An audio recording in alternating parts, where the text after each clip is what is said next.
thanks. Like, hey, Scoob, did you hear Nikki Blake is hosting a Scooby-Doo panel? No. Yeah. Like on today's Scooby-Doo episode, Scooby-Doo and Shaggy meet Nikki Blake. Yeah, and a Scooby panel. Like, we need to get this puppy started. Okay, Nikki Blake, take it away, Scooby-Doo.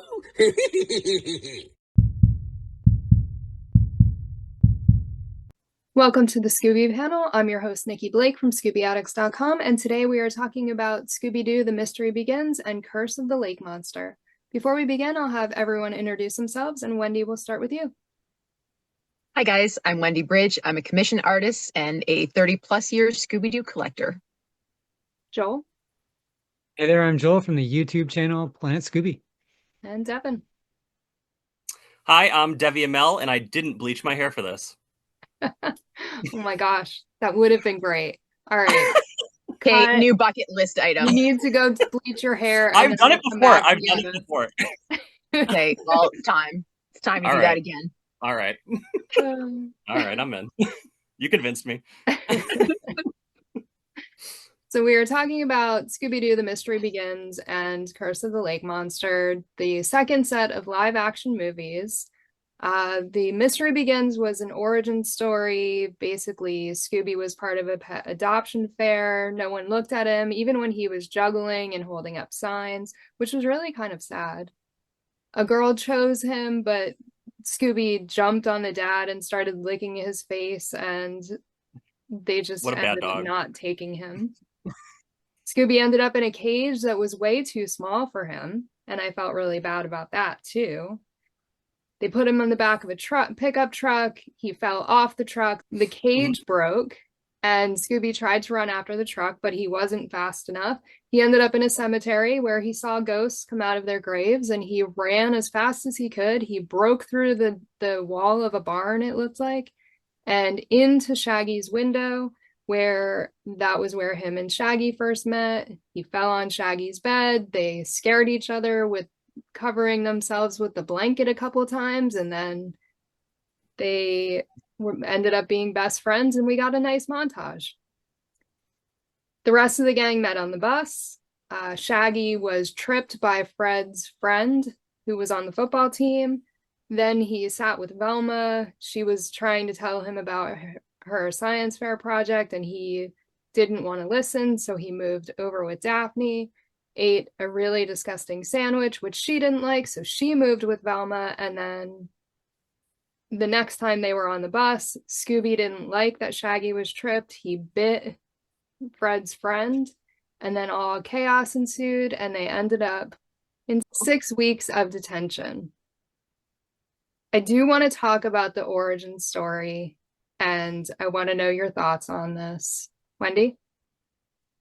Okay, typically I'm not a big fan of origin stories, period. It doesn't really matter what the franchise is, whether it's something new or old. Quick question, is it still considered an origin story film if that's where you start? Like, if that is like the first movie in your franchise and you are basically doing, though, like, this is how everything started, is it, or does it have to come after things that are already established to be considered an origin? I feel like it's an origin because there's already been so much in the franchise prior to it. I mean, if you start off a movie with the origin story, it's the first thing, you know what I mean? But right. I get what you're saying. So it wouldn't, like, you would then say that that you would not consider a movie that is like the first in its class, like the first with the characters and stuff. It would technically not be an origin story, right? They do consider it an origin story, though. I think if the gang... This they do, yeah. But, like, yeah. I just mean, like, in, like, the general sense of films, though, is what I'm wondering. Yeah. Like, is it still considered an origin story, or do you have to, like, go back and make something that came before what you've already done for them to call it an origin? I feel like maybe, yeah, like a prequel situation, like doing something like that, where you make it and then you, like, go back and you're like, this one's before the other movies. Yeah. You know, yeah. But this, I feel like it's so established already, and like, sure, even though they're having the gang meet, it's like, you already know who they are. You know what I mean? Yeah. Like, yeah. Yeah. No, my only point in like asking that is like I'm debating whether or not I can say just like flat out I'm not a fan of origin stories. Like I would rather, if I'm going to start watching something, and yes, I understand you don't know necessarily that you're going to make more than one film. I get that. But like ideally, I like things that start at the beginning and then they build to the end. So like the back and forth is like not my favorite thing, maybe because I do have a really decent imagination.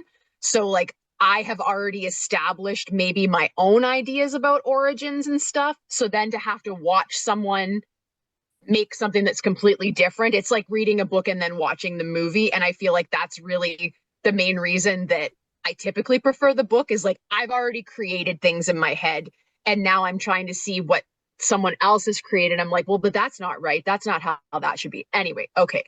All of that to say, this is not my favorite beginning for Scooby. I will admit, I do think that I like the idea of Pup Scooby better, with them meeting when they're much younger. They're not teens, they're just like kids. And where Scooby is a puppy when they are kids. I also was not a big fan in Scooby Goes Hollywood, where Scooby is a puppy, but they are all, I mean, teenagers already. They're older. I do prefer, I think if I was going to choose one, I like them all starting like on a level playing field. They're all kids. Scooby's a little kid, and then they get together and they grow up together. But this was a decent origin story. I don't have a problem with it. I will say that. It didn't bother me at all. It's, again, like, yeah, there does have to be like a level of grace given when you're watching a film like this, because it has been around, the show has been around for so long, and there have been different things sort of tweaked, like we just said about when they get Scooby, from like back in 1979 and then in the 90s. But if I mean, it's maybe not how I would imagine it, but it made sense for the characters for the most part. I think it worked in terms of like not stepping on the toes of anything that came before it, really. I didn't find that there was any like conflict for me between like what I know and what they were trying to do here. I was like, no, in the right universe, like, yeah, I could see this happening like this. It would unfold that way. And I don't have a problem with it.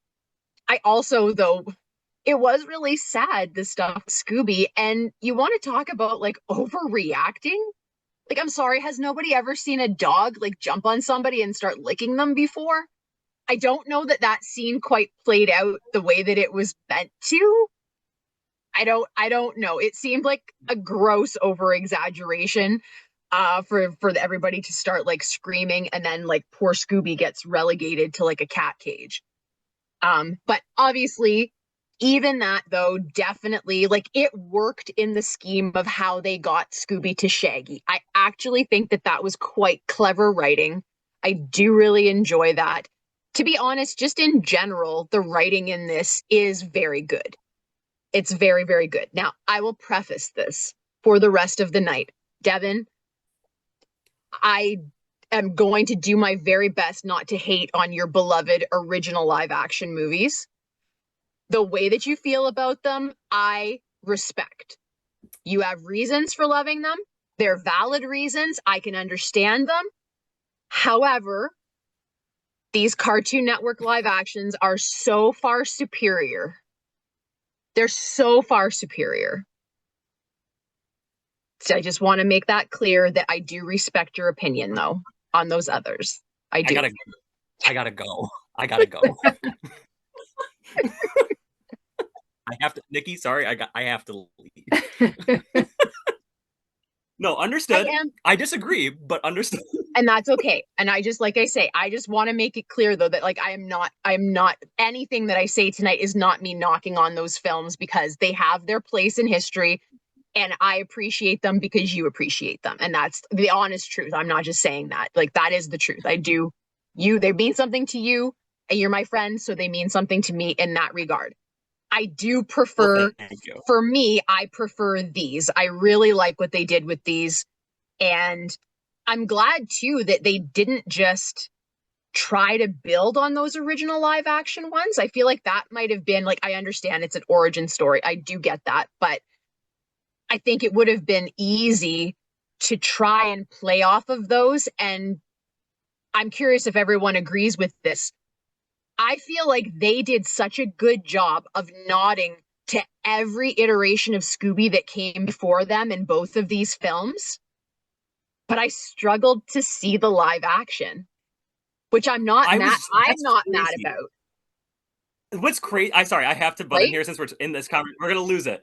This is crazy because I noticed so many things that are similar to the other live action movies because I've seen them so Okay. many times. You know what I mean? Like, Okay. and I like there's some music cues going on that are very similar, like straight from like the first and second live action movie. Like they do the Okay. whole Velma. Sorry, we're gonna get into it later, but like Velma's like hot thing is kind of similar to the second movie as well. There's a Okay. lot of stuff that I took some notes on it. There was definitely a handful of things where I was like, okay, that's like very similar to the first Okay. two movies. But I will say this on your point.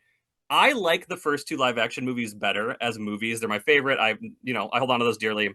But I do think that these two movies, the Cartoon Network movies, are better Scooby-Doo movies Yeah. than the other ones are. I think they're Sure. better Scooby-Doo movies. I like the other ones better, but these are better as a Scooby-Doo like film. And I agree with that. But please go ahead. Please continue.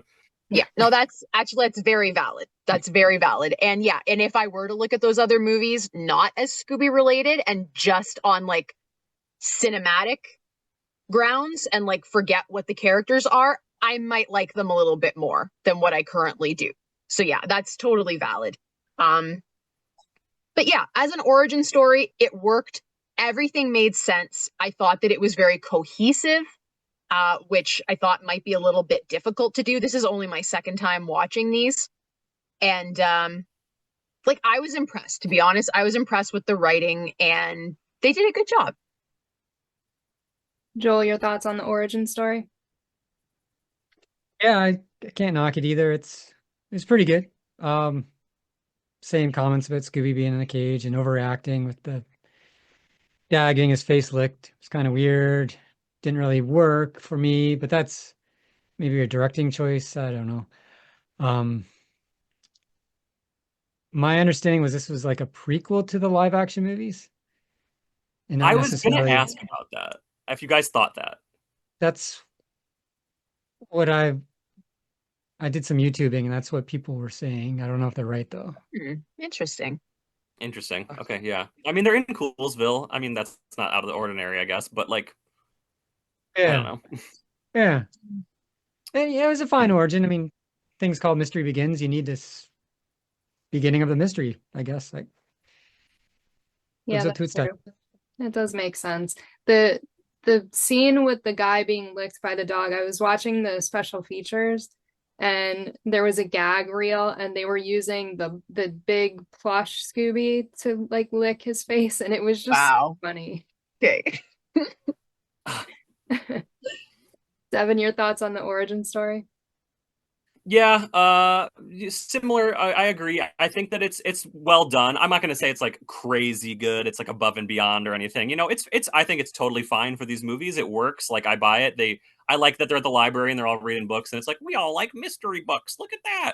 You know, like that's fun. I am sick of like I know we're probably going to get it again with this like Netflix Scooby-Doo show that's going to come out. It's like I kind of just don't like Scooby-Doo is such an established property that I don't really need to see an origin story again. Like I get it. They're gonna solve mysteries together. You know what I mean? Like that's the whole thing. I know what's gonna happen. You know, like they're gonna meet, they're gonna be friends. Scooby's the dog, and they're gonna find a villain. You know, I get why they do it though, because when you're introducing the characters like again, because it's new actors playing them, or even if it's a new like cartoon, you know, animated, I get the reason they do it because like you can play off of each other more and like the character relationships will change and evolve because they think one thing of each other and then they're like, oh, we're actually friends. And like I get that can like introduce the new audience to like these new characters and how they interact versus if they're already established, you're like, okay, what are the character dynamics? When like you do an origin story, you're kind of creating the character dynamics and like, you know, so I get it. I am sick of seeing it though. We don't need to see it again. It's okay. But I did like it. I liked it. I thought it was good. I thought it was decently well done. I do like the movies. I actually saw the first one, I think when it aired on Cartoon Network. I'm pretty sure, like, on accident. I think I was like at home and I was like watching Cartoon Network or whatever, and it was like Scooby-Doo premiere, and I was like, oh sweet, and I watched it, and I remember at the time thinking, I'm like, okay, this isn't that great. And then I saw the second one definitely at some point, and then I've watched them maybe 3 times since then. This might have been like the third or fourth time, and I liked them more last time, and then this time, you know what? I was sold. I was totally sold. I enjoyed them a lot, as much as I love the other ones. Like I said, I thought these were really good. And I think, yeah, I think they did a good job for Cartoon Network standards. And also, you mentioned the bully on the bus, not necessarily part of the origins, but you did mention him, so I'm going to bring him up now. He doesn't like get any comeuppance or anything. Like Fred, like his relationship with Shaggy changes, and he's like, "Oh, I'm your friend, and I'll stand up for you and like be by your side or whatever." But that bully should have he should have been in one of them cages at the end and gotten kidnapped or something. You know what I mean? Like he didn't get anything. You know, so that's messed up. I also didn't mind the origin story in this, but I'm kind of sick of origin stories. We already have several of how the gang have met, and I just think that we need to stop recreating this. But I think with this, because it was live action and not animated, it didn't bother me as much to see how they met. And yeah.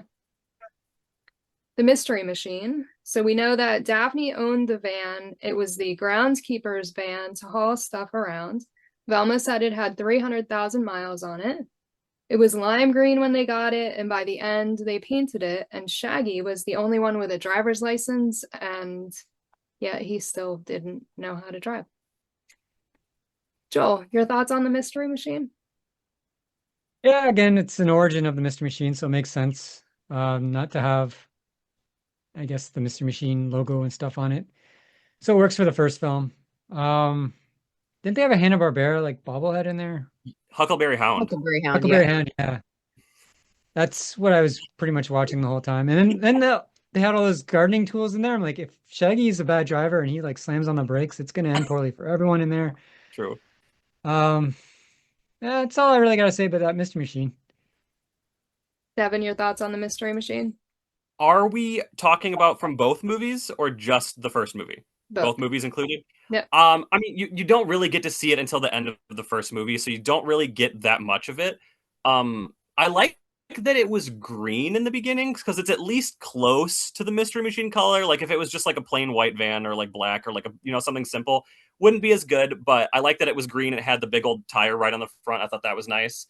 And then I think it looks really good in the second movie. Like the colors are like kind of like almost like muted on it. Like they're not like super poppy and bright. And I kind of liked the look of that. I feel like it looked really nice. No windows on the back or sides though, so pretty dangerous. Yeah. Wendy, your thoughts on the mystery machine? Okay, well, it must have just been what I watched.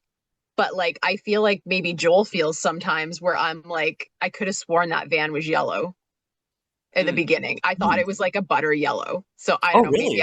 maybe I have an eye problem. I think it was maybe just like a poor version of it that I saw maybe, but okay, I couldn't tell and I couldn't find definitive talk about this online. Do you think, or do you know, was it actually the same make of van between The Mystery Begins and Lake Monster? Because to me, it looked like the shape of the van looked different. Now, it may have just been an effect of painting it up like the Mystery Machine. I'm thinking that's probably what it was, because I doubt very much that they had the budget to like start painting it at the end of the first one. And then, like a year later, you're getting another one. But that kind of disappointed me, because when they first showed it, I was like, oh, I like the shape of that. Because like that was something that I personally didn't love about the original live action ones, is like I didn't think that the shape was really that close.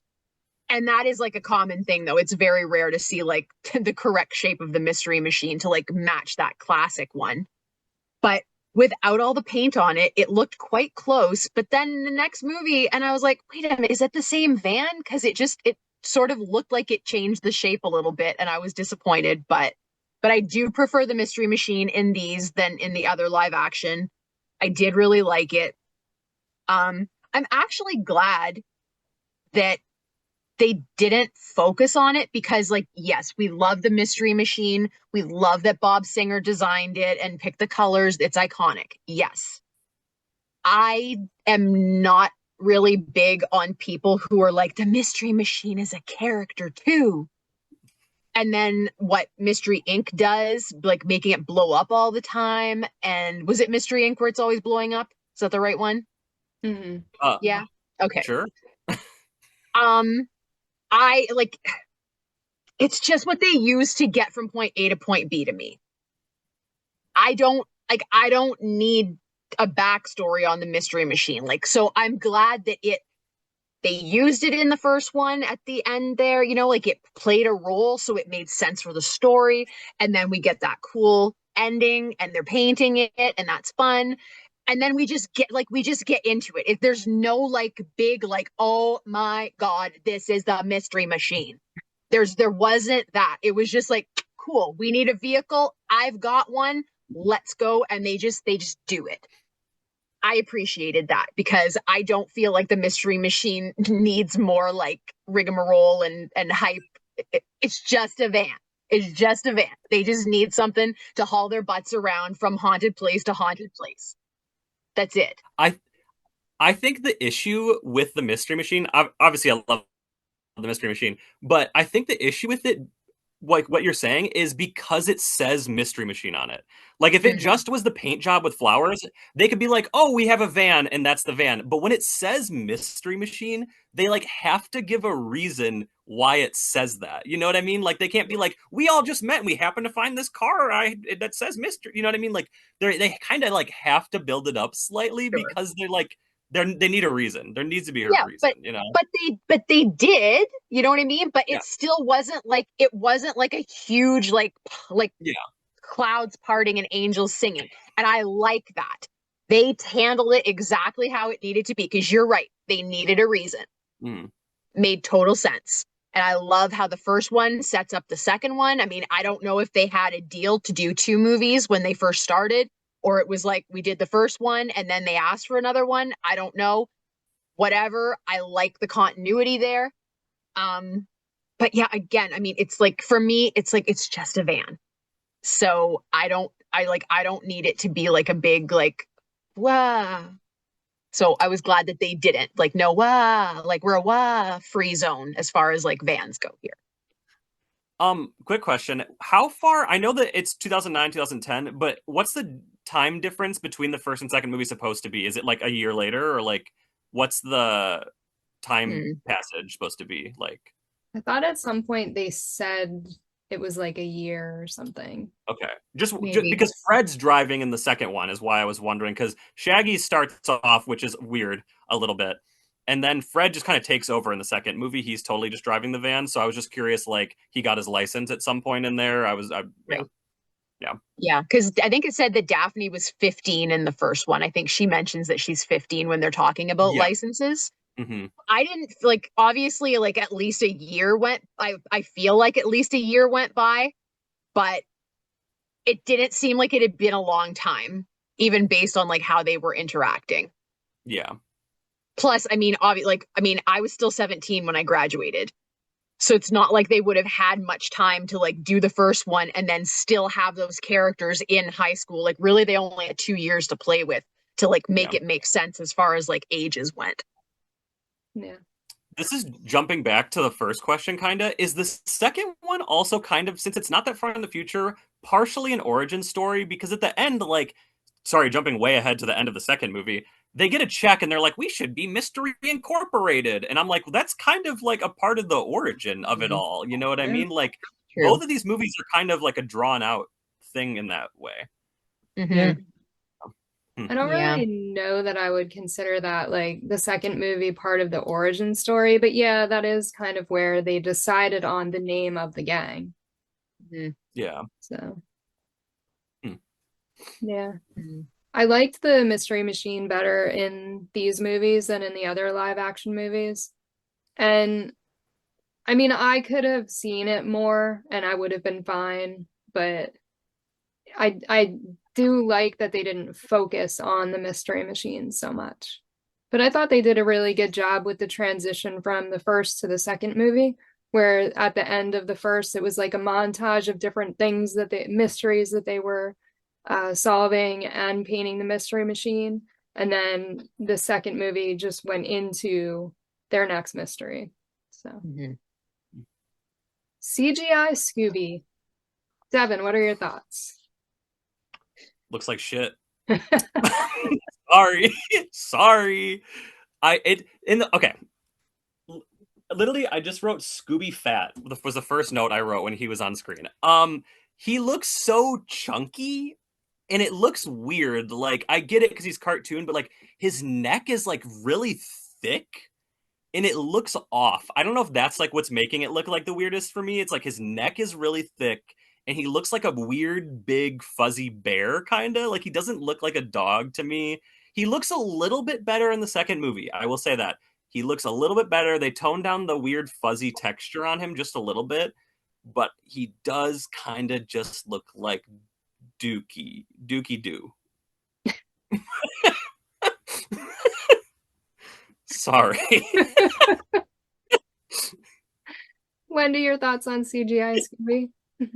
I'm a little worried right now that maybe Devin and I are not going to be able to be friends after this, because Devin's going to be like, "Who are you? He looks good. Don't talk to me anymore." Because like I like this CGI Scooby better than in the other movies. He looks terrible. I'm sorry, he looks so bad. Tell me what you think, because I think that this will also address the fact that he seemed like kind of chunky.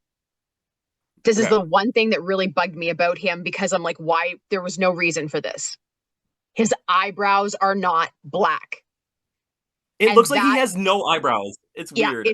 It's definitely, I mean, I would like to see, like, just a little photoshopping, make his eyebrows black like they should be, and I bet that would like majorly transform how he looks. Because like, think of how like humans look. If you shave your eyebrows, all of a sudden your head looks huge. So I kind of think that maybe that was like the main issue, is like that design choice to just leave him brown, even though he has, like, you can see the detailing, like they've left, like they've given him like a bump there, but it makes him look like he's like bald and naked and weird, and it's literally a color problem. I think that's my opinion. I think there's no expression. There's no expression without the eyebrows. Yes, you know what I mean? That adds a lot of like character, you know, like, yes. I don't know. I can understand. I just think, okay, I don't think that Scooby's design is necessarily terrible. I just think that the CGI quality is bad. You know what I mean? Like, which is fine. Low budget. It's low budget. I get it. It's direct to TV, which I'm fine with. But I do think that it's kind of poor quality wise is all. That's what I mean, would say. It's certainly like not the best quality. Yeah. I do think that it was impressive for the time and for the fact that it was like just a Cartoon Network film. And so I can appreciate what they did with it. I actually have more of an issue with like Scooby's character in the films as opposed to like what he looks like. Although, yes, like he definitely, in that first one, like he almost looks like he's molding. He's so fuzzy. Like, did you leave him outside too long? Like, does he need to go in the refrigerator? Is that what's going on? Because he's like fuzzy mold. He definitely had that kind of look to him. But yeah, they could have, I mean, well, depending on technology and who was working with them, I do think that Scooby should have been like, I actually think that they could have maybe, if they were going to exaggerate one way or the other, I think for what Scooby is, they could have made him slimmer than he needed to be. And it would have worked a little bit better than them like bulking him up.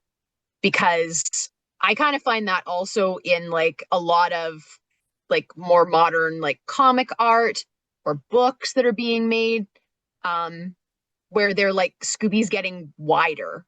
And I'm like, no. Scooby is actually quite slender You know, his legs are actually, you know, they're longer, and he's a Great Dane. He's basically like a dog horse is what he is. And so they've kind of like, people are like losing that, and he definitely is lacking that sort of like horse or Great Dane quality in this CGI. But having said that, for some reason, I do prefer this CGI Scooby to the other live action movies. Do you think that he's thicker because there's a lot of scenes where it's like a person in a costume with a Scooby head on it? Could be. And they have to look like a person. You know what I mean? Like the thickness of a human being, kind of. It Like, I wonder if they were could like be. equating that together. Yeah. Yeah. Yeah. Joel, your thoughts on CGI Scooby? I'm leaning more towards what Wendy was saying. Like, I liked it better than live action ones. He did kind of look like I thought he was more like, looked kind of like a hyena, like Yeah. a That's bit. yes. Yeah. Yeah. Now that you've said it, yes. Yeah. Yeah. But it didn't bother me. Like, I guess because of budget reasons, he was kind of not in the movie as much. Mhm. Especially Like, the especially the second second one. movie. Yeah. Yeah. Yeah. They were like, we're not animating this dog. Yeah. What I thought was weird about the second one was he was in more of the montages that they did Mhm. Right. than he was in the actual like movie True. itself. Yeah. Yeah.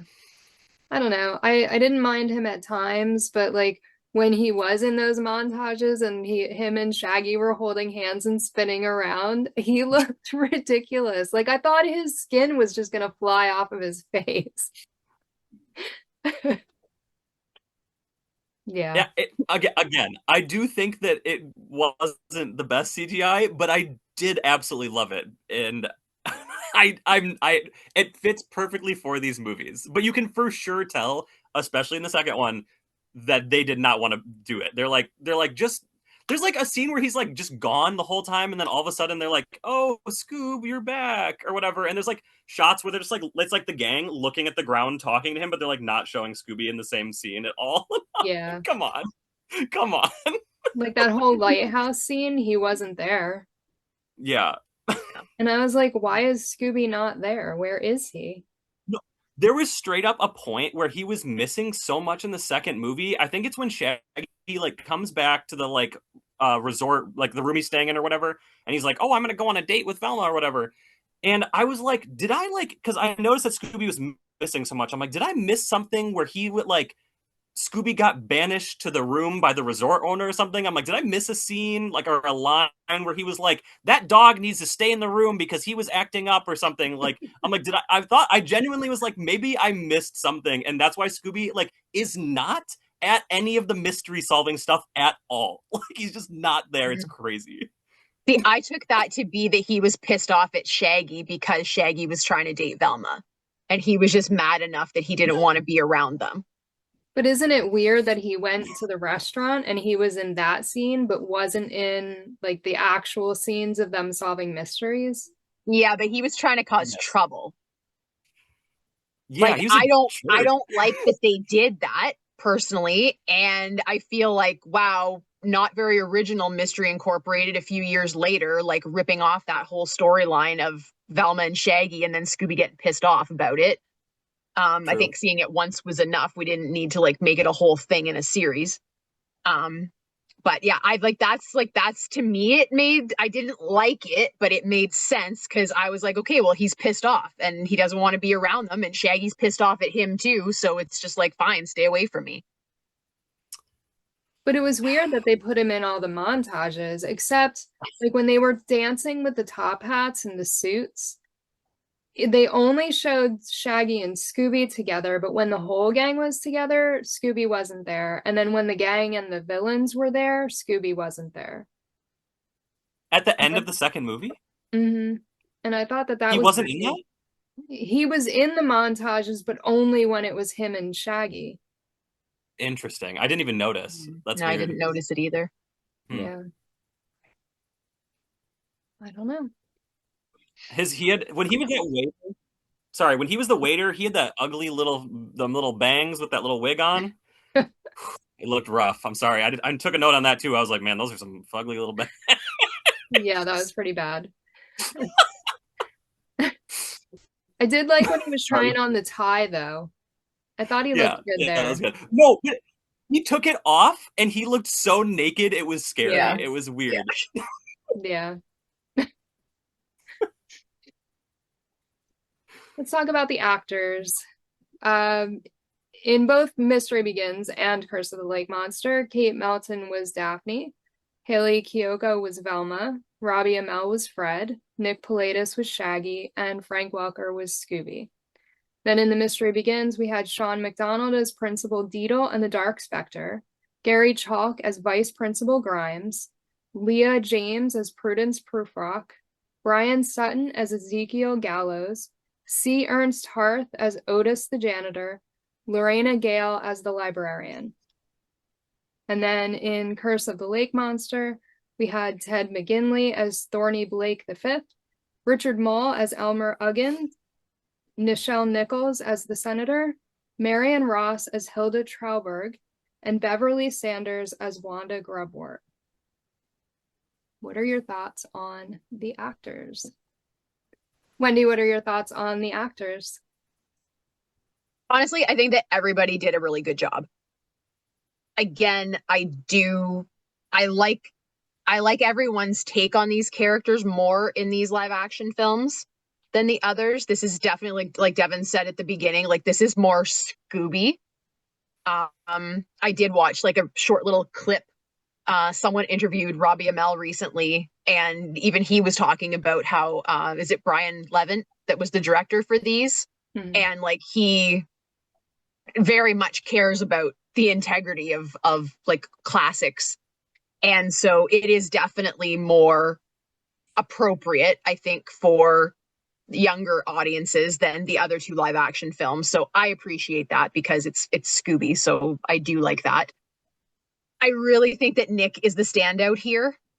I like Kate a lot too. Kate did a really good job, and I liked her take on Daphne because there was like no like snobbery, and I feel like it's too easy to take her there. For Velma, she definitely was better than all of the others, other than like classic Velmas for me. But it also didn't quite work as well as Nick as Shaggy and Daphne, Kate as Daphne. But Nick, honestly, I wouldn't be mad if it was Nick and not Matthew Lillard doing Shaggy in everything else. I would have no problem with that at all. I thought he looked the part. I thought he sounded the part. And while I still love Matthew, I mean, I loved Matthew before he was in Scooby. And he had these like parts in these terrible 90s horror films and stuff. And I loved him there, which is probably, I mean, that is probably part of my bias towards him as Shaggy. But I don't know. See, Nick's version of Shaggy has like more of like this innocence edge to it. Matthew has it too. I'm not saying that Matthew doesn't, because that Shaggy wouldn't work without it, period, in my opinion. So Matthew has it, but Nick just gave it this like warm tone to it that I'm not sure that Matthew has quite gotten. And I think it's more that Matthew Shaggy is like, he feels a little older, is maybe like what's doing it. But I love Nick as Shaggy. To be honest, like if I was going to pick one, I would probably pick Nick to be Shaggy. I don't know what it was, but I loved him. And I thought that he kind of carries the films a little bit for me, because Scooby is like an afterthought because CGI. And I'm like, God bless Frank Welker, but I can't when he's doing Scooby. And especially in this like earlier stuff. He did him differently in these movies, though. He went with the R's more than he does now. Yeah. And like Scott told me one time that the way that Frank did Scooby originally, like it has changed over the years, like drastically. But I mean, like I couldn't understand him in these movies. There were times where I legitimately was like, what did he say? I have no idea. And the thing is, like, in classic Scooby, when Dawn is voicing him, no matter how muttery the scene calls for Scooby to be, you still know exactly what he's saying. There is a particular scene that illustrates this beautifully from the Scooby-Doo show. It's Make a Beeline Away from That Feline. And Scooby and Shaggy are in Aunt Olivia's bedroom. They're in the bed. They're bait for the cat creature. And they get under the covers because there's like a lightning blast or something and they get scared. So they're talking to each other while the covers are over their head. And Shaggy's like, Scooby, did you close the window? He's like, is the window closed? No. He's like, well, don't you like, you better close it. And then Scooby gets out of the bed and he's muttering. He's like, why is it I always have to get up and close a window? But he's saying it with his R's, you know, but you can understand, you know exactly what he's saying. But in these movies, like, what are you saying, Scooby? You need subtitles. I have no idea. And that took away from the character. It took away from what was going on in the story. I'm not sure whose direction that was, if it was Frank, if it was the director, if it was written that way.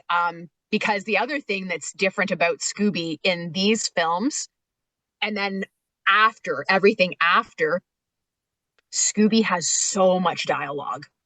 Scooby never had that much dialogue in the classic show. And now he's like saying full sentences and he's talking all of the time. And it just doesn't work as well for me as like, because at the end of the day, he's still a dog and he needs to be a dog. And when he's talking like this, like making it so you can't understand him doesn't read as dog. It's just kind of annoying. So Scooby was actually maybe my least favorite part of these films. But I'm just debating whether I want to talk about the guest stars, but I sort of was thinking that would suit one of our later topics a little bit better, but I'm not really sure like where this belongs. I think it belongs later on in some other things. So I'll just like, as far as like the main characters in this, everyone did a good job. Although I will say, if you will indulge me for a few more minutes on this, because I am curious what other people think. Watching this today, I had like an epiphany moment where I'm like, that's why I feel like this. And this is not a criticism. I want to make that very clear. I liked Robbie's performance as Fred was great. I have no negativity in what I'm saying. I'm simply making an observation. So I don't know why I've never noticed this before, why it's never like clicked in my brain the way that it did when I was watching Lake Monster today. But my opinion, only Hanna-Barbera understood what Freddy was supposed to be. Everyone is just like so gung-ho, like we've got to put labels on them. Popular, jock, nerd, whatever. But they've been so like eager to do that. Like I feel like no one has actually stopped to think though, like, did you pick the right label though? When you think back to high school and stuff, I mean, I didn't belong to any clique. I sort of like floated around. I guess maybe I had my own clique. I don't know, but I didn't fit any of like the standard cliques that you see depicted, especially in films about, you know, high school and things like that. And I feel like they didn't think about like, but what clique does Fred belong to? They just automatically were like, okay, well, he's a dude and he's the opposite of Shaggy. He's a jock. And that's never worked for me. It's never worked for me. I'm like, no, Fred's not a jock. But until today, I couldn't put my finger on like, but what is he though? There was a guy that I went to high school with. He was about 3 years older than me. He was actually the son of my grade 4 and grade 7 teacher. And he embodies what I think Freddy was originally meant to be as a character. He is now a doctor. He's very smart. He absolutely, if you saw him at school, he was like hanging out with the very, very, very popular kids. You know what I mean? He was very good looking. But what made him different than everyone else is that he wasn't a all those popular kids thought that they were better than everybody else. And it always made me kind of wonder, I'm like, why are you hanging out with them? Like, yeah, you look the part, but like, you're not like them. You're nothing like them. He was so just like polite and nice to people. He would hang around with like the athletes and stuff too. And like, he could do a little bit of everything. That to me is what Freddie is supposed to be. He is not a jock. And once that like clicked with me today, because I'm like, Robbie's doing such a good job with this. He's doing a good job. There's nothing wrong with how he is acting this part. But I'm like, it's not hitting. It's not working. There's something about it that is just like not working for me. He's okay. Freddie in the movies, he's not a jerk, but he's hanging out with a kid who is like hardcore bullying Shaggy. He's a dick. And I'm like, Freddie would not hang out with someone like that. Like, yeah, he's not going along with it. And he's like, oh, stop doing that and stuff. But I feel like that is not the character of Freddie that I know from classic Scooby. I'm like, no, Freddie would not be hanging out with that crowd at all. And then in Lake Monster, go ahead. They made a comment on that in the movie. They were like, oh, like, I think it was in the first movie when they were at the library scene when they were in detention. They said like, oh, like, you don't stop that guy from bullying me every day. That's what Shaggy says or whatever. Yes. And he's like, we're not really friends. He's like, we're just like on the same team together. Right. So like, they do kind of address that just slightly. They do. Yeah, they do. You're right. Yeah, for sure. But as him just being a jock, then when they're like talking in the second movie about girls and things like that, and he's definitely got like the sports thing going on. And I'm just like, okay, there's nothing wrong with how this is being acted, but it just doesn't feel right for me. Because to me, I'm like, that's not what's right for that character. They did a good job of making it that character in these movies. So like, pretend I don't know anything about the character at all, and this is all I know. I'm like, okay, well, that makes sense and it works.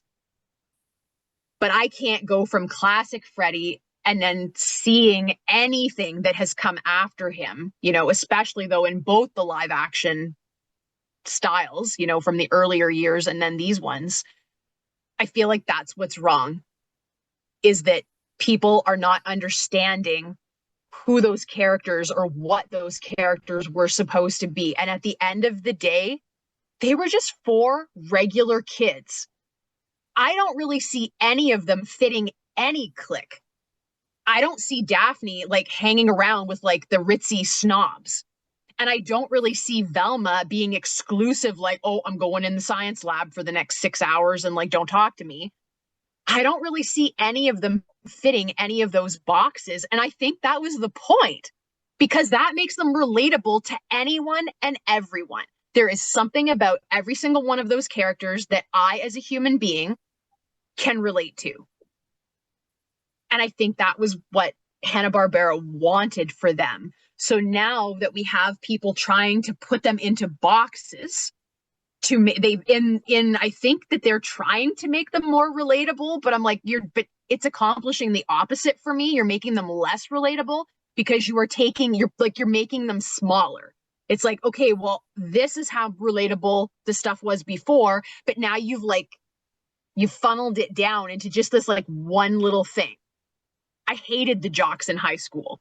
I have no interest in that type of person, but now you're trying to put Freddie, objectively my favorite character, you're trying to put him into that box.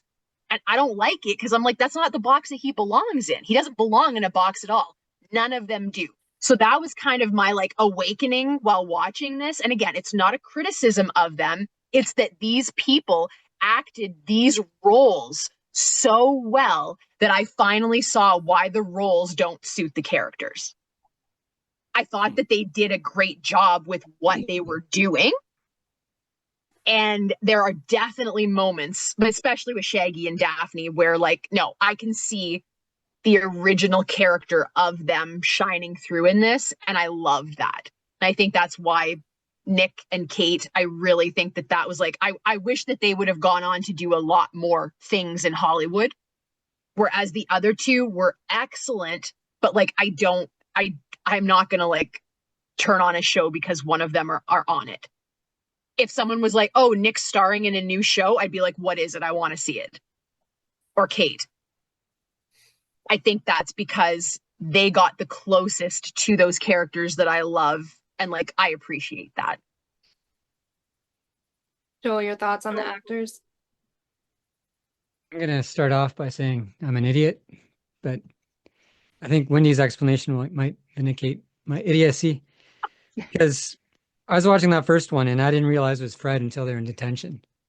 Oh no. And it could have been like the lack of blonde hair. That's what I was thinking. That makes me an idiot, but I think it was because he was kind of a not sticking up for, he wasn't being that character I envisioned, that Wendy just explained in the past 10 minutes or 5 minutes, that he wasn't that, it wasn't Fred to me, just because that's not what I'd see as Fred doing, like seeing this guy get tripped every day on the bus. It's just, so I'm going to go with Wendy's explanation and not the blonde hair. But once I did realize it was Fred, it worked for me. I was just like, oh, okay. It was a quick snap for me to go, okay, they're doing the jock kind of doofus, kind of sexist, kind of stereotype here. Okay. And the actor sold me. I'm not going to go on the guest stars either. I'll just stick to the 5, 4, 4, 5, 5 counting Frank Welker. I didn't mind Frank Welker in this one. I think I didn't mind him so much because every time Scooby was on screen, I was like that. So I didn't really analyze it too much. Shaggy was great. Probably the standout for me, yeah. Daphne, great. Velma, great to me too. I like the scene where she's running or creeping up, or she's trying to sneak in and she did the walk thing. I like that scene. And I like some of her acting in the second one where she was possessed. I thought she sold that for me. I don't know if I'd seek out any show with these characters if they're starring in something new. Just not against this, nothing against them. There's just so much TV, and yeah, there's just so much stuff I gotta watch, and I'm not.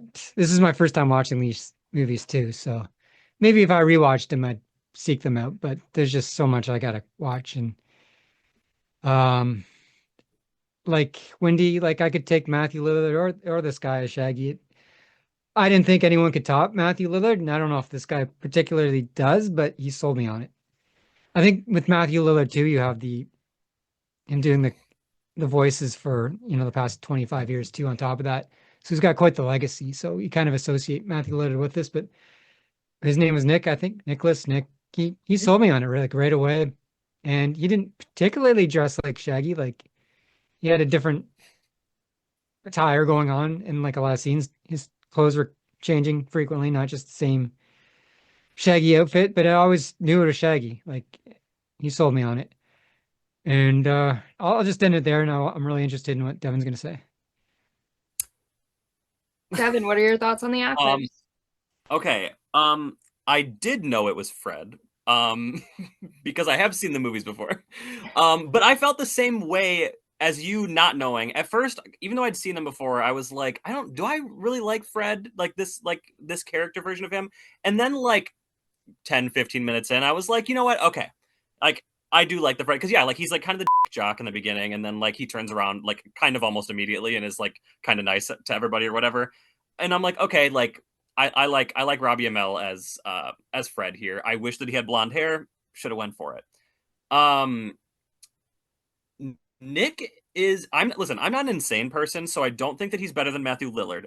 But because Matthew Lillard is the greatest actor of all time. He's great, but Nick does a really good job. I think that he does fantastic. Like I remember him being really good before, and then watching again this time, I was like, he sells it pretty good. Like he's got a good voice going for it. Like he's got a good look. He almost like he's got like a gruffness, because it's interesting, because before you were saying, Wendy, like he sounds kind of like he feels younger than Matthew Lillard does. You know what I mean? Because he is.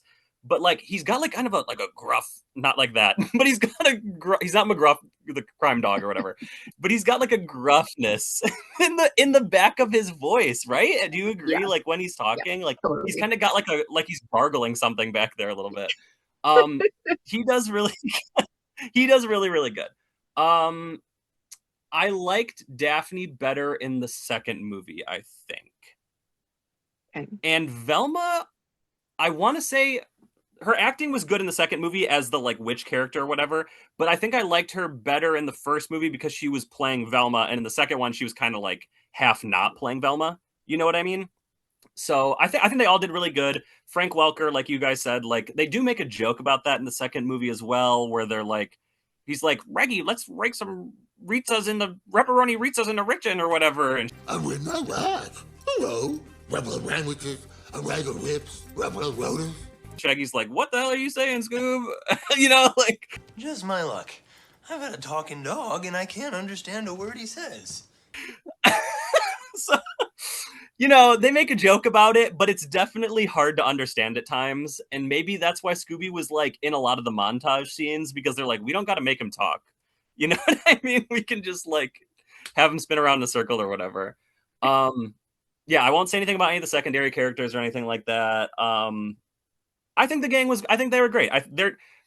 Again, the first two live action movies are going to be my favorites. So that cast is like, in my opinion, they're better, but I think they really did carry this. I think they did really good. I think Shaggy is absolutely phenomenal in these movies. He definitely carries it. Like he carries. I was thinking about that while watching the second one. Actually, I was like, it's weird how. I guess it's not that weird because Scooby's the main character and Shaggy is like primarily like his owner. Like Shaggy's like the main one of the gang. So, but I was thinking it's weird that like Shaggy kind of became the front man of all the series. You know what I mean? Like no matter what, Shaggy and Scooby are always in it. You know what I mean? Besides Velma, Shaggy and Scooby are always in it together. And I was just like, he kind of carries the franchise. I was like, it's really weird how that kind of happened. And to your point, Wendy, about like how they used to be different. And I think it's because they started off so broad. And since the franchise has been around for over 50 years, the unfortunate thing is you can't keep them that broad for that long because viewers are going to want to like get to know them more. So you kind of have to start giving them more personality traits. And like, that's when they start getting flanderized a bit, is like they get these personality traits and then they like stick to them because it's been around for even longer than that. You know what I mean? It's like 30 years in, we'll make Fred the like himbo jock guy. And then 25 years later, it's been, you know, however long, you know, it's like, it just like, it builds and builds because you kind of have to keep giving them new quirks and characteristic traits because audiences are going to want something instead of it being like so broad. I do think the broadness is better, like in Where Are You in the originals. I think like you said, they don't fit into certain groups. They're just like kind of there together. And I like that. But I think like you have to start adding character traits. And that's when it does lose it over time. But I think that's why it happens. You know, I think it just happens because audiences are expecting like to learn more. It's like, would you like it if the gang, you didn't learn anything new about the gang over 50 years? I mean, I would posture the question, is it the audience or is it the people that are producing these things wanting to have creative license? Because I would argue, now granted, it's not exactly the same. I'm not saying it's exactly the same. But you have like a 30-year period between 1969 and 1999. Not a lot. I mean, apart from Pup Scooby, but I still kind of think of that as its own thing because it was such a departure, like making them children. Like you know what I mean? It's not, it kind of is its own thing for me. We don't really see a lot of change in those characters. We do get, what I would call growth with, like, if you compare like Daphne and Shaggy in 13 Ghosts to Where Are You? They are definitely the same characters. They have not monkeyed with the characteristics, but like they're more mature though. And like, I'm okay with that kind of a thing. But you see, I feel like when you start deviating from that, I would argue that it's less about the audience making that choice. And that is more about the choice of, and like, you can fact check this. A lot of modern Scooby projects were spearheaded by people who were not fans of Scooby. if you have a show being made by someone who doesn't like the show, I guarantee you they are going to change fundamentals from the original show. So I don't necessarily agree that it's expected or that it's necessary, because like it lasted as long as it did without that level of like monkeying. But I think it's the people involved that are making that choice. Yeah. And then once you've started that snowball, though, you can't stop it, because now you have new generations of fans that are expecting something different than if you had never gone there. And so like that is literally a snowball going down the mountainside. You can't stop it. You just get out of its way and you're like, okay, well, I hope you don't destroy the beautiful chalet at the bottom of the hill. Like, I hope that it, you know, like it's okay. But I think it's more the people that are doing it that are like making that change, and then it just keeps going on from there. Yeah. Thank you for putting that into more articulate words. That's what I was trying to say. You know, it starts as one thing, and over time it's gonna change, and then once you change it, it's kind of stuck as that change. You know what I mean? Sure. Yeah. And I don't think, I mean, just to talk one more point about Freddie, I don't hate him in some iterations as the himbo jock. Like, I don't hate it. I like it. I think it's funny when he's like kind of the dumb guy a little bit. I think it's fun. But going back to original Freddie, it's just because he's like buff. He's got like broad shoulders and he's buff. So they're like, make him a jock. Like, that's got to be the only reason I can imagine that they decided to go that route, you know? I agree with that. It's stereotypes. Velma has glasses. She's the nerd. You know what I mean? Like, yeah. And everybody kind of feeds on those stereotypes, and sometimes they just take them way too far. Yeah. Mm-hmm. Like with Fred, they could have had Fred be the one that tripped Shaggy. But at least they chose not to do that. They chose to have him be like, dude, come on, like, knock it off. Yeah. Instead of being the one that actually did it. Mm-hmm. Yeah. I do agree that Nick did great as Shaggy, but I cannot agree that he is better than Matthew Lillard. I'm sorry. Okay. To me, Matthew Lillard is the perfect live action Shaggy. He's so good. Perfect. Yeah. I thought Kate Melton did really good as Daphne. She looked the part, especially in the second when they had more of their normal outfits. I thought Haley Kiyoko did good as Velma. I don't know that she would be my favorite Velma, but like when she talked as Velma, I felt like she kind of had the facial expressions down. Mm-hmm. Yeah. And Robbie Amell, I don't know. I don't know. I don't know about him. I'm not sure. And he never would have been like, oh, me and Daphne, we're just casual. Fred would have been like, yeah, she's my girlfriend. I'm not afraid to say that. True. I don't know. I did think it was weird when Shaggy was asking out Velma and she was like, are you serious? And he's like, I've never been more serious about anything except dinosaurs, but that was a long time ago. I've never been more serious about anything in my entire life. Except maybe dinosaurs, but that was a long time ago. Where did dinosaurs come from? Why not food? Food It was weird. would have been perfect there. Why dinosaurs? Hey, I mean, character, you're learning about I was Shaggy. just gonna say, yeah, everyone wants that character backstory. Well, there you go. Shaggy's obsessed with dinosaurs. Yeah, obviously, I as we all know. Like, I don't know. I just, the whole dinosaur thing like threw me off. I was like, and then I sat there and I'm like, dinosaurs. And I'm trying to watch the movie, but I'm stuck on the whole dinosaur thing. I'm like, food. Food is what he should have said, because Shaggy loves food. And they even mentioned how much he loved food. Well, maybe that's the point, though, especially given to the conclusion of this BS romance stuff. Maybe that was the point, that Shaggy would have been lying if he'd have said food. Yeah. So they had to give him something else that like a lot of kids like kids like dinosaurs. I mean, not me, but regular kids like dinosaurs. And because if he'd have said food and then they didn't work out, right, that would have been weird.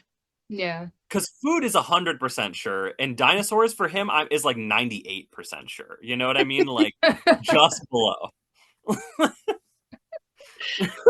Yeah. I thought that was a really weird choice. The villains. What are your thoughts on villains, Joel? I have a lot to say about the villains, but I don't know if I'll say a lot. I like that. Yeah.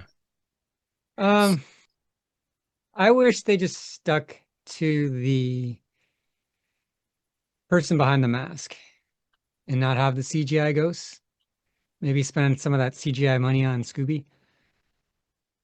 I get why they went with the ghosts, but I would have preferred, like, I thought it was more interesting having that scarecrow dude versus the battle toads in the second one.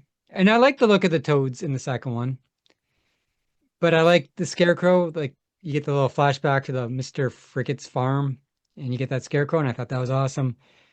And I liked how Velma looked in her, spoilers, in her wardrobe. I thought that was cool. And so the villain in the first one, the guy in the mask, looked a bit lame, but I was sold on it. Like, but I did not really necessarily want the CGI villains, and it still worked for me. So that's why I'm not going to say a lot. I like the villains in the montage at the end too. We get Michael Berryman as the zombie head, which I thought was cool. And Yes. I Yeah. like the, we were talking about that too, weren't we, Devin? Michael Berryman at one. Yeah, he's awesome. You're gonna go to a con, and I'm like, oh, is Michael Berryman gonna be there? He's cool. Because he's at all the cons. He's Yep. really cool. Yep. The Witch Doctor was cool. The Wolfman, we didn't see too much of him, but he looked, from what I saw, cool. It was like a flash for me. Ghost Clown, we got, those were exciting. The scenes where they recreate like the hand grabbing, going after Daphne in the second one, and the montage at the end of the first one, I think they do that. Cool. CGI ghosts, like, they don't really stand out to me. The mannequin football players, they don't really stand out to me. But I thought the actual frog monsters looked really good. It's just not the villains I would have preferred, but I said I'm not going to say a lot, so I'll just leave it there. Next person, please. Devin, your thought on the villains? When it comes to any sort of villain or monster or anything, I'm always gonna vote for practical dude in a costume over CGI. You know what I mean? Like, it always is gonna look better.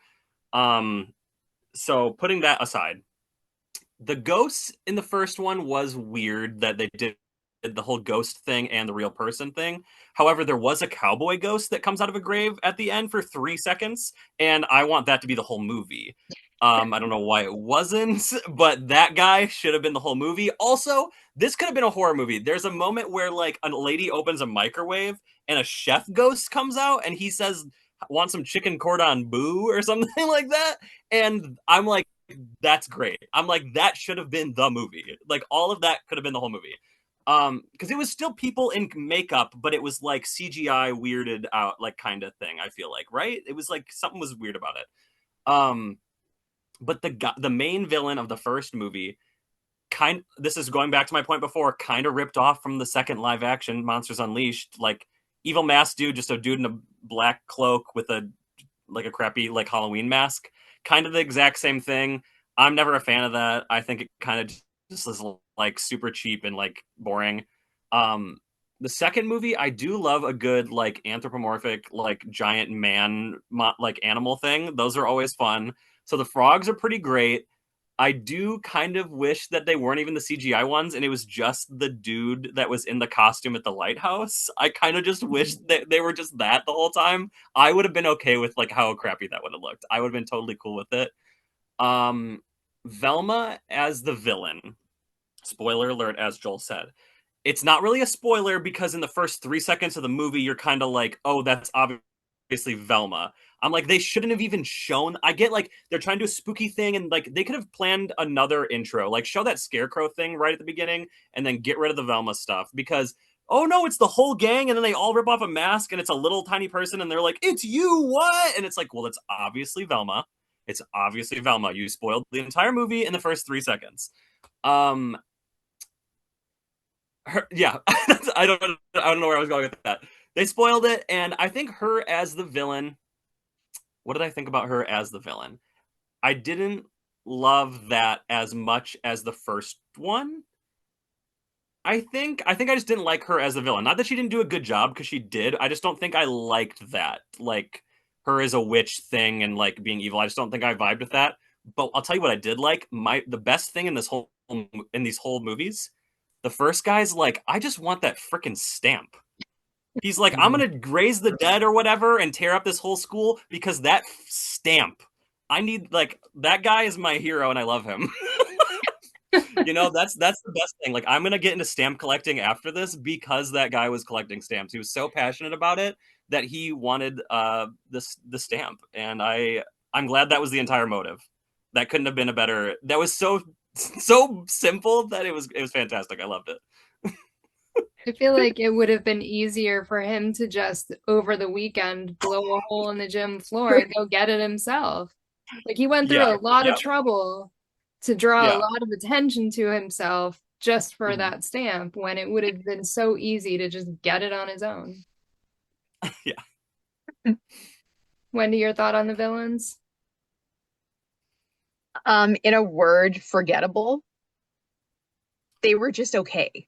Now, Yeah. having said that, though, I am going to disagree with everyone, and I thought that the ghosts were really cool. Like Devin said, though, it was a little off. I feel like it was the movement. They were like, They were not That's so fluid enough. And I'm assuming that is simply just like technology and budget at the time.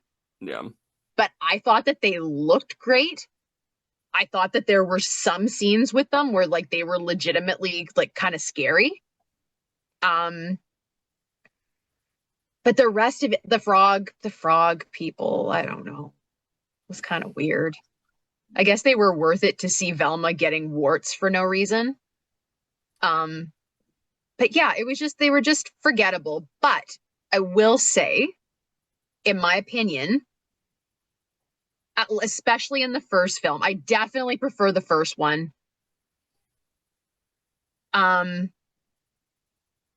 I think that it was okay that the villains were kind of lackluster because I feel like so much attention was given to the gang and writing them and writing a story that I was kind of fine that the villains almost seemed like they were like the last thing that was really planned out, considered, paid for. And I was okay with it for that reason. If the script had been trash, I would probably be a lot harder on like the lack of like exciting villains. But the fact that I didn't feel like I needed more than what they gave as far as the villains go. Are they my favorite villains in the world? No. Are they the worst villains I've ever seen? Absolutely not. So I think that they all, for the most part, worked for what they were trying to do with them. I also love the fact that, like, I mean, what a great, like, capturing the essence of Scooby, that someone, like, he's just a regular guy doing all this crap for, like, such a basic thing. I mean, that says Scooby right there. Like, that's good writing. That's good writing, I think. So yeah, but sort of for the most part, they're a little bit forgettable. I have one more thing to add on the villains that I totally forgot about. Joel didn't like it. I liked the football dummies. I thought that I wish that they did not talk at all. I think them talking totally ruins the vibe. I think that it's like, because they're like, oh, you're going to regret that. Get over here. And I'm like, don't talk. Like, if they just, and get rid of the red eyes, if it was just the white face and it was like the dummy mannequins that came to life, I'm like, okay, like that can be spooky. That's good. Like, I feel like I've seen that done in other like horror movie stuff better, obviously, and it can be spooky. The first Night at the Museum movie, Ben Stiller, there's some like war mannequins, and that's pretty spooky. They don't talk, and it's a comedy movie, and it's pretty spooky. I liked them, wish they didn't talk, and I'm surprised that at the end, they go to the guy's house that I think also has a World War II like set up, and he's got dummies in there, but those dummies don't come alive. The planes do. Yeah. Mm-hmm. That's really weird, right? As Like, soon as I saw those dummies, I'm like, oh, the ghosts are gonna go in those dummies and they're gonna, yeah, that's Yeah. exactly what I expected. Yeah. I Or guess maybe, you know what? They did great because they changed our expectations around. Yeah. Yeah, I definitely didn't expect the planes, that's for sure. I'll bet that was just them trying to give a nod to how many planes are in classic Scooby and like the shenanigans that ensue. Yeah. Yeah, because at one point after the barn fire, they mentioned about how they had to pay that back. Yeah. Yeah. Yep. And thus, we're stuck paying for a new barn. I liked the ghosts. I thought they were really cool.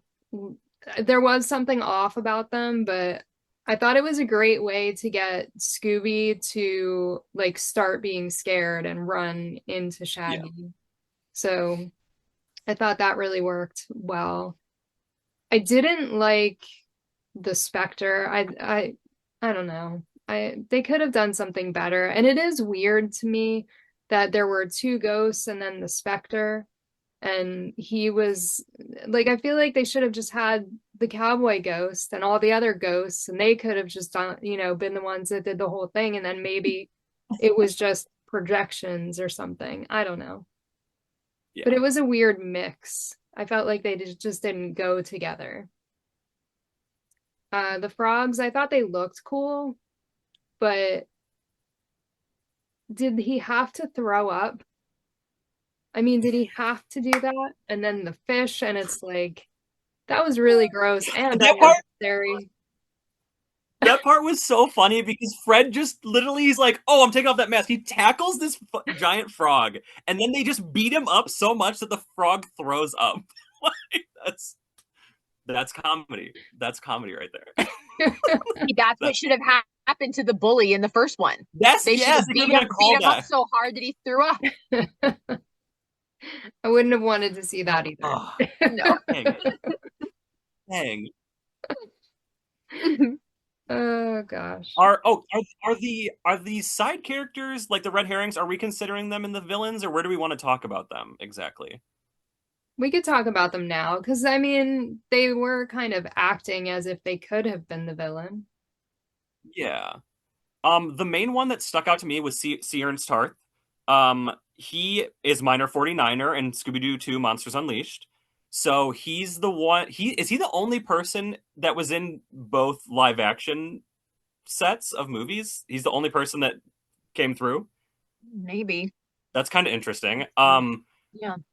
I think I just liked him in this because of that, because he's also in 13 Ghosts, which also has Matthew Lillard in it. Not the Scooby-Doo, but 13 Ghosts the movie. So that's interesting. He was fun. I liked him dancing in the little janitor basement. It was pretty good stuff. So again, good writing, because it's not what you would have expected him to do, and then all of a sudden he just starts dancing, and you're like, yeah, yeah. No, the writing in this was pretty good. I feel like everyone was pretty funny. Shaggy, like, I was like, it brought me back to the cartoons where, like, Shaggy has a lot of one-liners usually, and like, where are you and stuff. He has a lot of little one-liners. And throughout both of these, he was just saying stuff, and I was like, all right. I was laughing at stuff he was saying. But then in the second movie, what was her name? She's from Happy Days. She was Mrs. the lady. Yeah. Yes. Scooby literally, like, did she get hit or something, or he like put something on her head to help her? Do you know what I'm talking about? He gives her the ice pack. He brings her an ice pack. Yeah. He literally says, I don't know if you guys caught this. He says, "Here you go, old lady." For you, old lady. And I said, damn, Scooby. So that's my thoughts on the side character.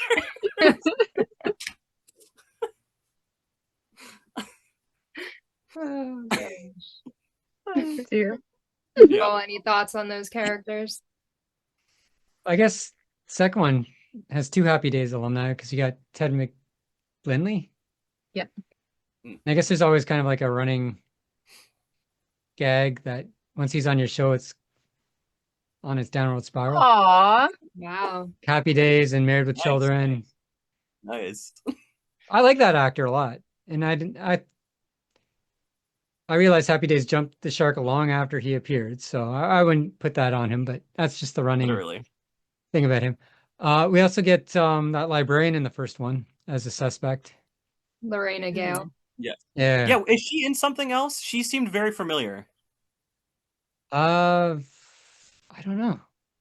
Maybe I've just I seen this movie recognize before. I recognize more people from number 2, like Yeah. Richard Mole from most famous from Night Court. But he was in a lot of good horror movies. Not good horror movies, but B movies from the 80s. And then we got the lady from Star Trek, the senator. Michelle Nichols. Yeah. But she wasn't a suspect. She just kind of showed up and then you never heard from her again.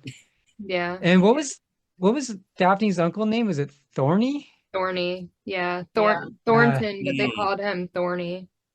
Bad choice of words. Yeah. Bad choice of words. Yeah. What was the lighthouse keeper guy's name? Huggins? Higgins? Something? Elmer Uggins. Uggins. Uggins.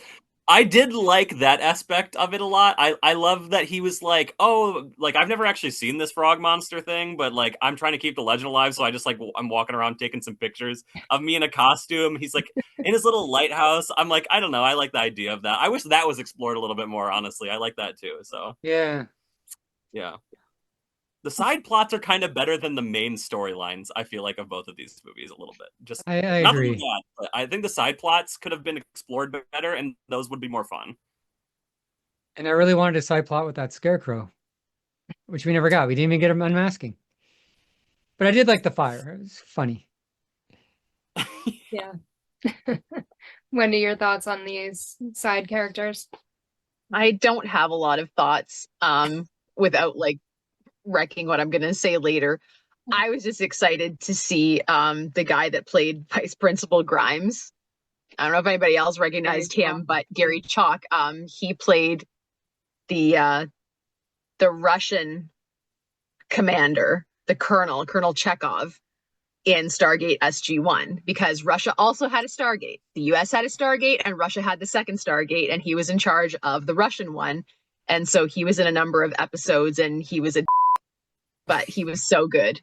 So it was weird hearing him without a Russian accent, number one, and number two, just like seeing him be like kind of a regular guy was like, it was weird, but I was so excited when he came on and I'm like, okay, clearly they filmed this in Vancouver.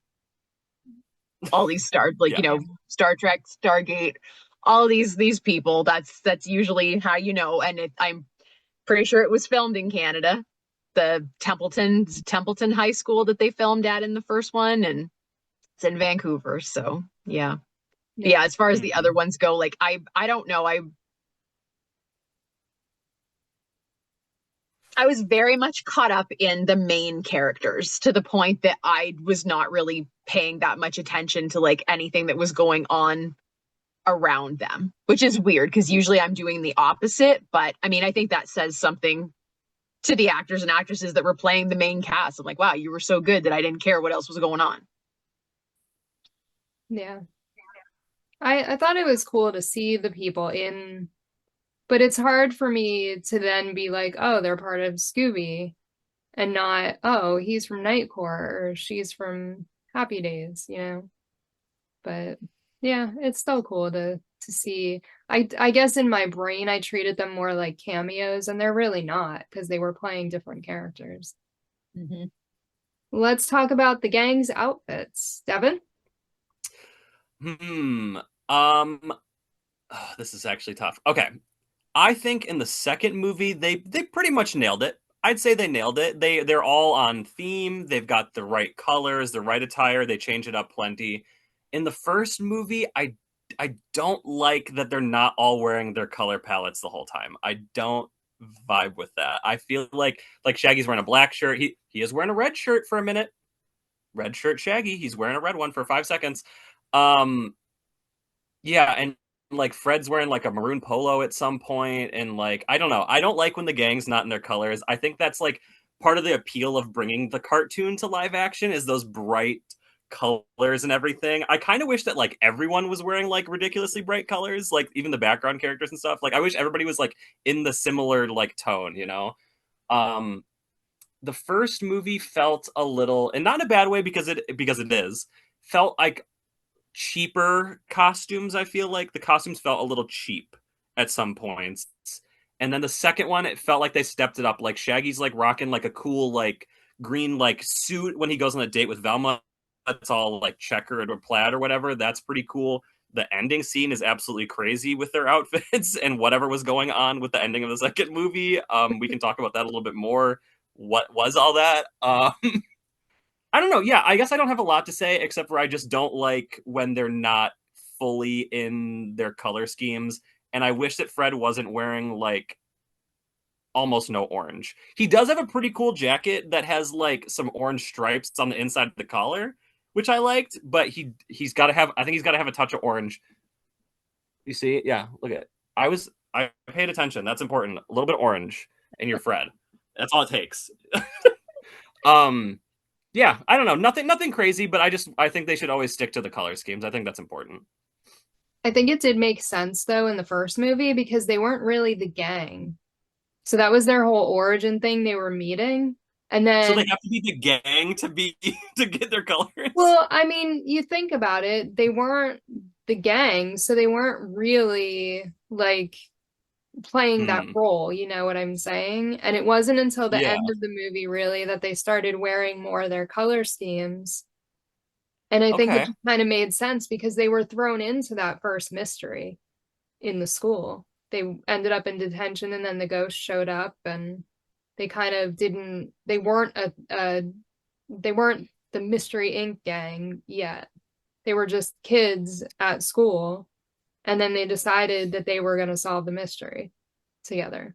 All right, you swayed me. I love it. Now I love it. So they're kind of like the colors are kind of like a uniform. You're saying? Yes. Yeah, sort of.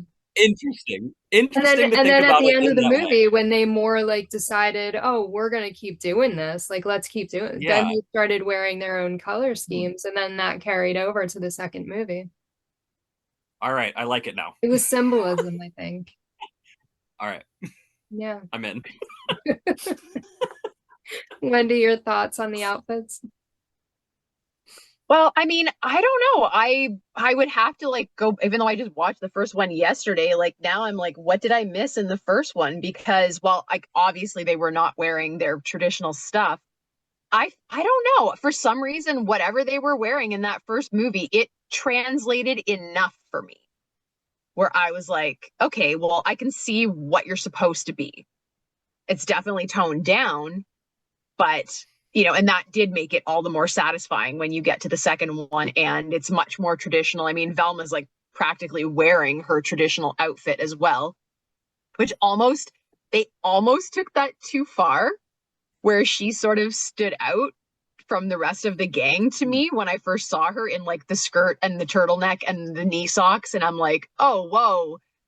Like, yes, Daphne's in purple and green, but it's very different than like what we're used to seeing her. And then like, it's almost like Velma sort of stuck out a little bit too much. Like she was a little too traditional given what they were doing with everyone else. But can I just say how much I loved Kate Melton's Daphne wardrobe for the entire run of these two movies. The way that and why did we have so many versions of outfits? I don't understand. Given that the gang wore the same thing for like, you know, decades, and then all of a sudden it's like every scene they have a wardrobe change. Like, where am I at the Rod Stewart concert? Like every song, he disappears for 5 seconds and it's like, bam, leopard pants. 10 minutes later, bam, satin jacket. Guys, wow, impressed. But because I was so focused on Daphne, because I don't care what the men are wearing, and I don't want that in my wardrobe, but I was so focused on it that I was like crazy impressed with how well they managed to keep her Daphne in every single one of those outfits. And that green jacket. Why are you? I was just going to bring that up. Love it. I love it. I kind of liked the because it's different than usual because it was a lot of green compared to an accessory of green, and I kind of liked the change of that. I also was very noticing the jacket. Yeah. Yes, I loved it. My little Y2K teenager heart was like fluttering. But yeah, I was impressed with that because, like Devin said, I mean, we know them by their colors. It's an immediate association. You see a particular combination of colors. If it's Scooby colors, you're like, oh, Scooby-Doo. Green and purple and pink, Daphne. I feel like she could have had a little more pink thrown in, like that purple that she's wearing when they get to the resort. Like, it's a lot of purple. It's a lot of the same shade of purple. It was the only one where I was like, I would have tweaked that a little bit, but the boots she was wearing, though, holy mackerel. A plus plus plus plus plus to infinity for all of Daphne's outfits. Excellent job changing it up, making it very original, but also like staying true to like also the style of her character though too. I don't feel like they put her in anything that I can't even imagine like classic Daphne in the right time period, obviously, wearing. I was never like, that's inappropriate for Daphne. That's too skanky. That's too conservative. Like, I didn't feel that way at all. I thought that it was very appropriate for that character. And like, I appreciated that. And like Kate, she really like carried herself the way that I imagine Daphne should. Where, like I say, there was no edge of that like pissy kind of bitchy that, you know, I don't like when Daphne kind of goes in that place because I feel like it's not her. Which, I mean, I'm so sorry, but like I am not a fan of Sarah Michelle Gellar as Daphne. I love how she looked, also though not as Daphne. On its own, I was in love with it, but I'm like, no, not for me. Not for me. Devin, it's okay. You can keep those movies. I will not take them from you. Okay? But yes, Daphne's wardrobe made the whole like, what were those movies? Like 80 minutes and 80 minutes, couple hours, totally worth it, even just for her outfits. Like, excellent job to the wardrobe department. Like, I will clap for you. And now where can I get that green jacket? I did like the green jacket a lot. This isn't exactly it's kind of wardrobe. The hair. Her hair in the second movie, I think, was better because I don't think she's a natural redhead, right? Is she not? I don't think so. I don't think she is. She's blonde. It was much more red. I don't know if any of you noticed that in the second movie. Like, they dyed it much deeper, and I thought that it looked much more like because as a cartoon, it's bright orange. You know what I mean? So, like, translating, I feel like the like vibrancy of it looked really nice, and she also had like the full bang. I thought that looked nice too. Yeah, I think that's my deal with cartoons to live action. I'm like, not that I can't tell it's not the game. Like, obviously, if Shaggy's wearing a black shirt, I know it's Shaggy. Like, you know what I mean? But like, I just want to see that cartoon brought to live action, like, as much as possible. Like, you know, like, go full color with it. Like, I want to see that. And I think they did a decent job. And Nikki, now that you changed my mind, I'm on board, and it's okay that they were wearing different shirts in the beginning. They did have like splashes of their normal color. Yeah. But it wasn't so obvious until the end of the movie when they decided they were going to continue to solve mysteries. Yeah. Joel, your thoughts on the outfits? I've got no major qualms with anything really, but I do feel the outfits are a bit somewhat of like a compass and kind of like not disorienting me. And maybe the actors had to work a little extra hard to sell their roles to me because, you know, when you have that outfit, you kind of go, okay, that's Shaggy. I'm on board. Not that he had to work too hard to sell me on Shaggy, but there were times like if I walked past this, if I was in like a Costco and they're showing this on the TV, I wouldn't even know that was Shaggy really. You know, where if you took the movie, I'd be like, oh yeah, instant Scooby-Doo Matthew Lillard because he looks really like Shaggy. But this, I don't even know what I'm saying here, but probably just babbling. No, you I got you. I get what you're saying.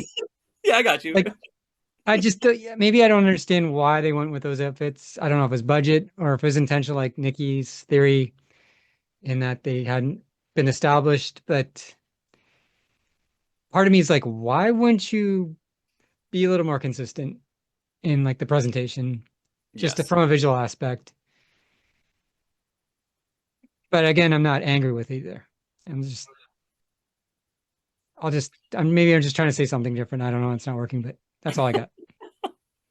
No, and I'm sorry to go back to it again, but but Shaggy, I think it's because they feel kind of Disney Channel because he's got like the long sleeve with the short sleeve, and one has like a lightning bolt, and one has like a little robot, and it just feels very like wardrobe trying to make him feel like the quirky character with that outfit, and I'd rather it just be a plain color.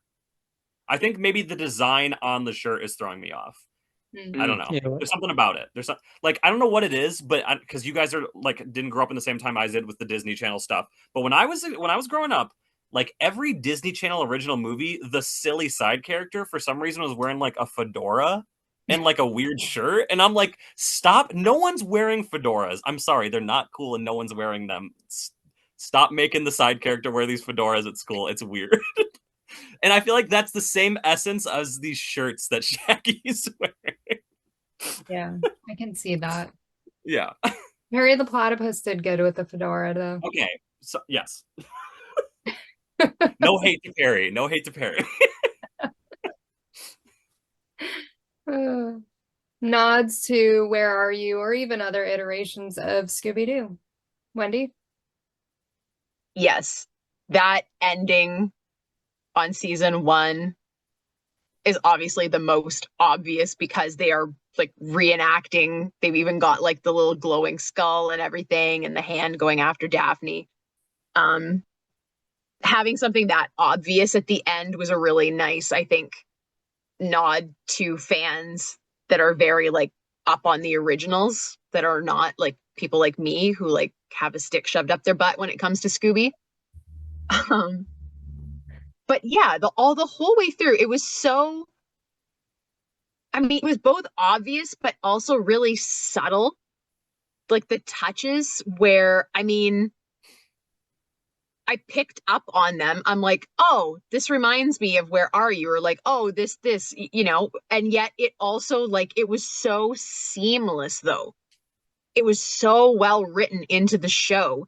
And I think that's why I like these movies so much, is that like it actually reads in part as like an homage to where Scooby began. And then of course, like the fact that they're sort of including like everything, you know, giving a nod to like all of Scooby, again, just the thought of that is very meaningful. And you really don't see a lot of that anymore. People are like so determined to like change it and get rid of everything that came before it.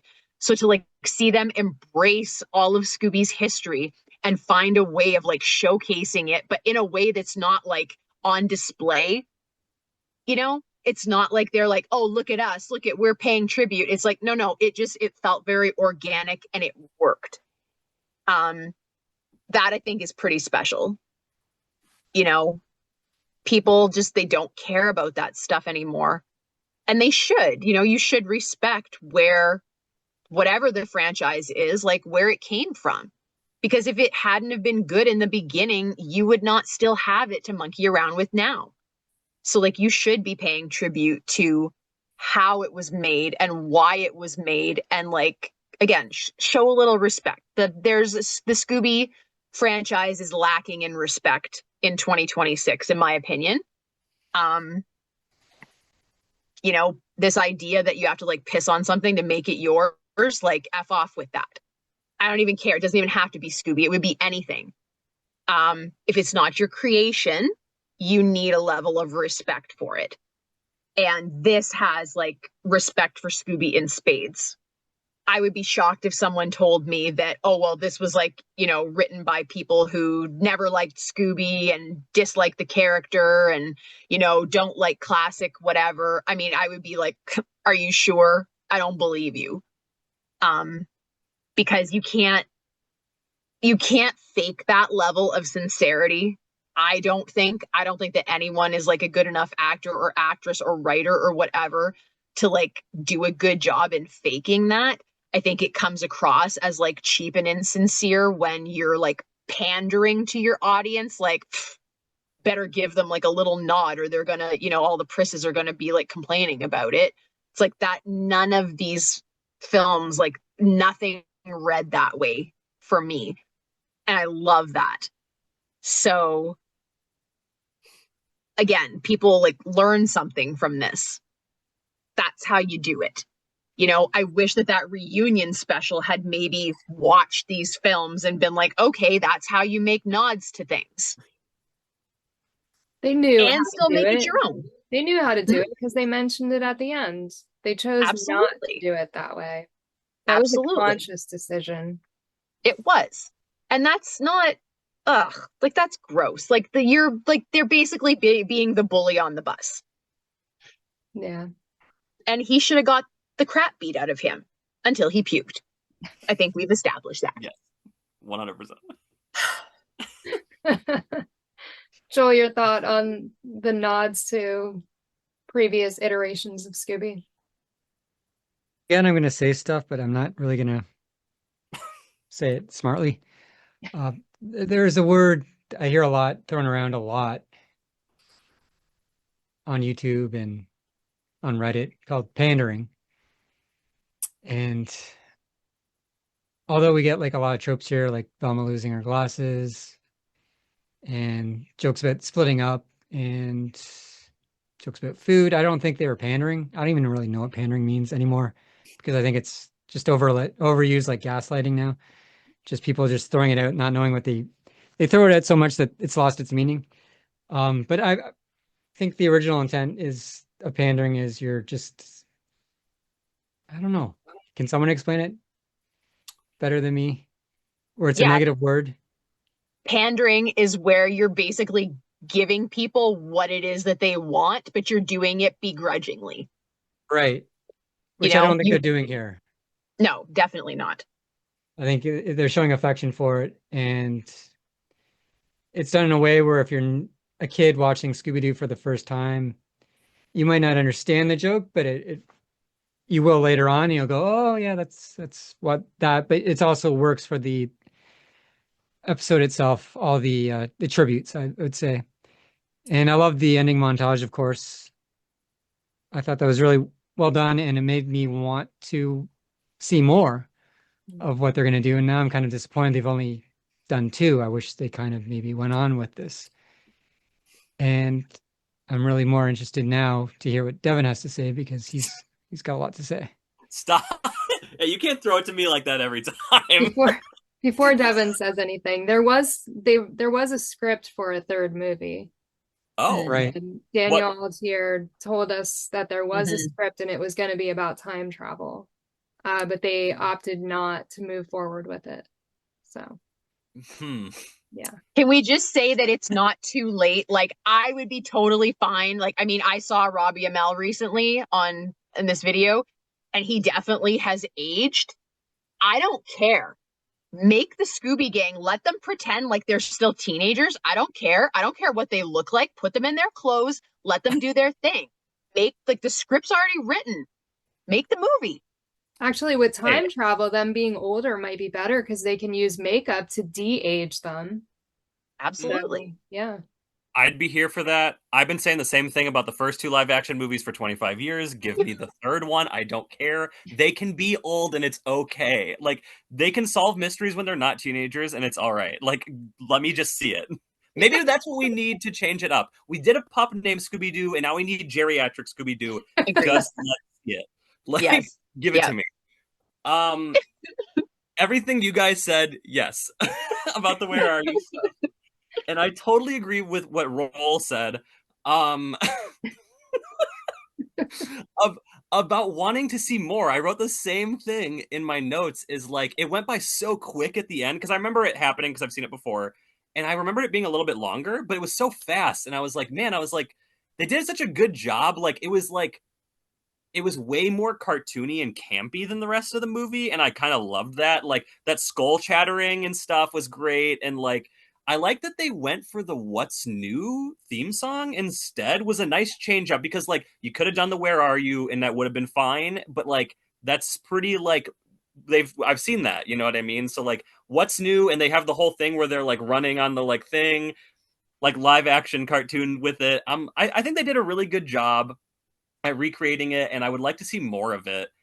And it was, I mean, it was pieced in throughout the movies too. There was a lot of like goofy sound effects. There was a lot of like cartoony gags. Like Scooby runs through I don't know if it was a barn or a fence, or you mentioned in the beginning, Nikki, like he runs through it and there's like a Scooby shaped hole for a second. And like Shaggy's like catching the Frisbee in his mouth. And like, there's all that stuff. I love the cartoony stuff. And I honestly, I wouldn't be upset with seeing more of it. Like I would like to see some more. Did I have any other thoughts on it? The cartoony stuff, like at one point Scooby hit himself in the head, and then the little Scooby like angels were flying around his head. Yeah. And there was the Looney Tunes golf club covers. I was gonna ask you guys about that. I saw Bugs Bunny, Yosemite Sam, and Daffy Duck in the second movie, and I was like, that's weird, because have Scooby and like Looney Tunes ever like done there was anything? a video game that they did across. What was that? And I don't know if it was a true crossover or if it was just they were both like part of the game in different levels. Okay. I forget what it's called, but there was a Looney Tunes Scooby-Doo video game thing. Okay, because as soon as I saw the Bugs Bunny, and I was like, oh yeah, this is owned by Warner Brothers. You know what I mean? Nowadays, so it's like they can just throw that in there, I guess. And I thought that was interesting. And then later on, like their dudes are like running away, I think from the Frog Monsters or something, or I don't know what it was. But one guy has a Daffy Duck and a Yosemite Sam golf club cover, and I thought that was really interesting that they had that in there. Was there any like Joe Dante movie too, weren't with Scooby and Shaggy in it, and I think the Looney Tunes were in it. Oh, yeah, that's true. Looney Tunes Back in Action, Brendan Fraser. Yeah. Matthew Lillard's in it as well. Yeah, for like 3 seconds. Yeah, that's true. I totally forgot about that. Did they do anything that was like, Where Are You, or like callbacks at the end of the second movie, or was it just weird singing through like different decades or something? Well, they had the actual outfits on, but only Fred, and then the others switched, which was kind of weird. Yes. Right. Thank you for saying. That's what I was thinking of. Because it's so obvious when they're on the golf course and they show it in the window in the background between Fred and Daphne or whatever. I'm like, okay, obviously they're going to go in there and put those on, at some point. And then I'm like waiting for it, because it's like 5 minutes later. I'm like, just put the outfits on. I know what's going to happen. You know what I mean? Just put it on. And it looks so out of place in the background, it looks so weird. Like, it's so bright. If they were wearing that all the time and everyone was, it wouldn't look out of place. But like seeing it, I'm like, that's all I'm thinking about is those costumes in the back right there. And he does put the wig on for 3 seconds, and he's like, not bad. And I'm like, just wear it the whole time then. Yeah. Hey, not bad. There was another picture that he held up in the special features of him wearing a wig, and it was an awful wig. It was not the same one, and he held it up and he was like, this is why I'm not blonde. I look terrible. This is the exact reason why I'm not blonde in this movie. And he did in that picture look terrible, but in the movie when he put on the Fred costume, I thought he looked really good. See, maybe it was just a matter of like he needed to commit and bleach it. Yes, maybe the wig was the problem. Not very many people look good in a wig, but maybe like if he'd have just like bleached it blonde, then it would have been his own hair and his own style. I think it would have worked, because he looked totally fine as a blonde. It worked. Yeah. Freddie Prinze Jr. did it. Very true. Just saying. Also, don't forget the check at the end of the second one. It's from like the Bank of Hanna-Barbera. That was a great callback, I thought. I was only thinking about, it's weird that the gang is getting money. That's all I could think about. I was like, I feel like they're not supposed to get paid. You know what I mean? Every time they get money, it's like, oh, no, something goes wrong. It's not correct. You know what I mean? And I'm like, It's weird that they're getting $10,000 right now. It seems Yeah. odd, you know. Yeah. There was also Scooby painted the wall to look like it went through, and then the Love one frog thing like ran into it and fell over. hmm I like when they do stuff like that. You know that they're definitely fans when they're just adding all this, silly kind of stuff into it. It just makes it a little bit more fun, more Scooby-like. And Devin mentioned that there was a lot of similarities between the other movies and these movies. And there were points where I was wondering if they took stuff from those movies and added it in. Like in the first movie, they were doing that like luau kind of thing after school let out. And that totally like took me to the first live action movies. Yeah, Scooby was shaking ass. I mean,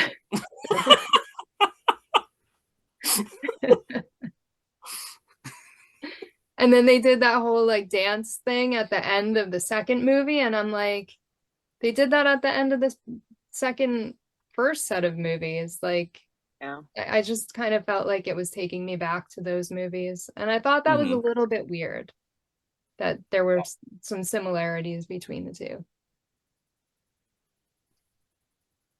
Let's talk about the settings.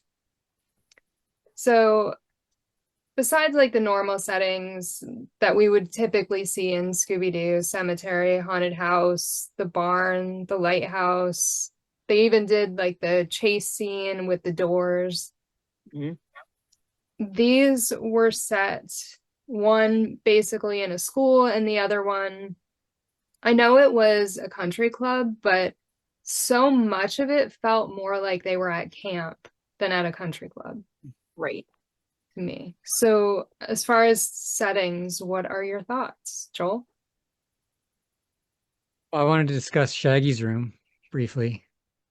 Did he have skateboard decks? yes. And then he had a blacklight picture of Sammy Davis Jr.? Is that what it was? I think so. Because like Ghost like comes out of it. Is that the one you're talking about? Like they show Yeah. like Ghost's face, like Yeah. yeah. Yeah. The country club, because I worked at one, it seemed like a country club to me.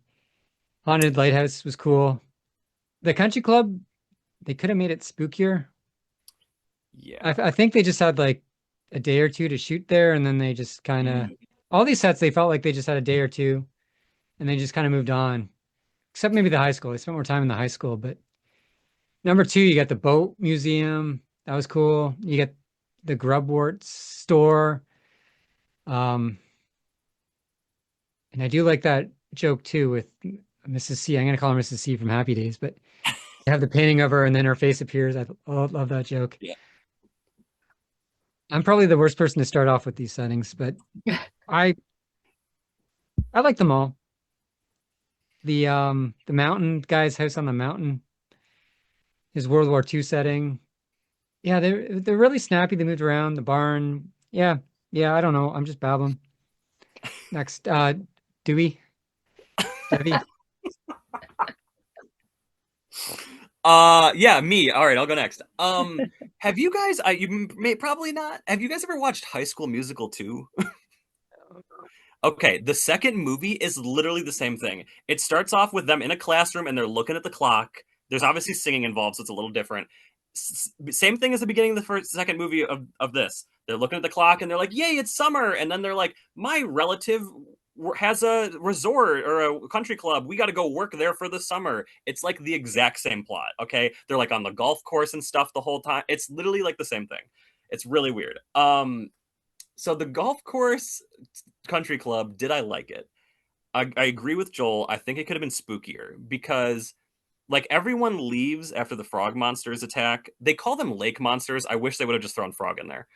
But after everyone kind of leaves, and because they're Shaggy and Velma are on their date, right? And they're like, "Oh, no one's at this dinner because everybody left or whatever." And I'm like, they could have made it eerie because nobody's there. Maybe the like groundskeeper left and like the lights aren't on or whatever. You know what I mean? Something, anything. The frog monster comes and wrecks up the place. I don't know, something.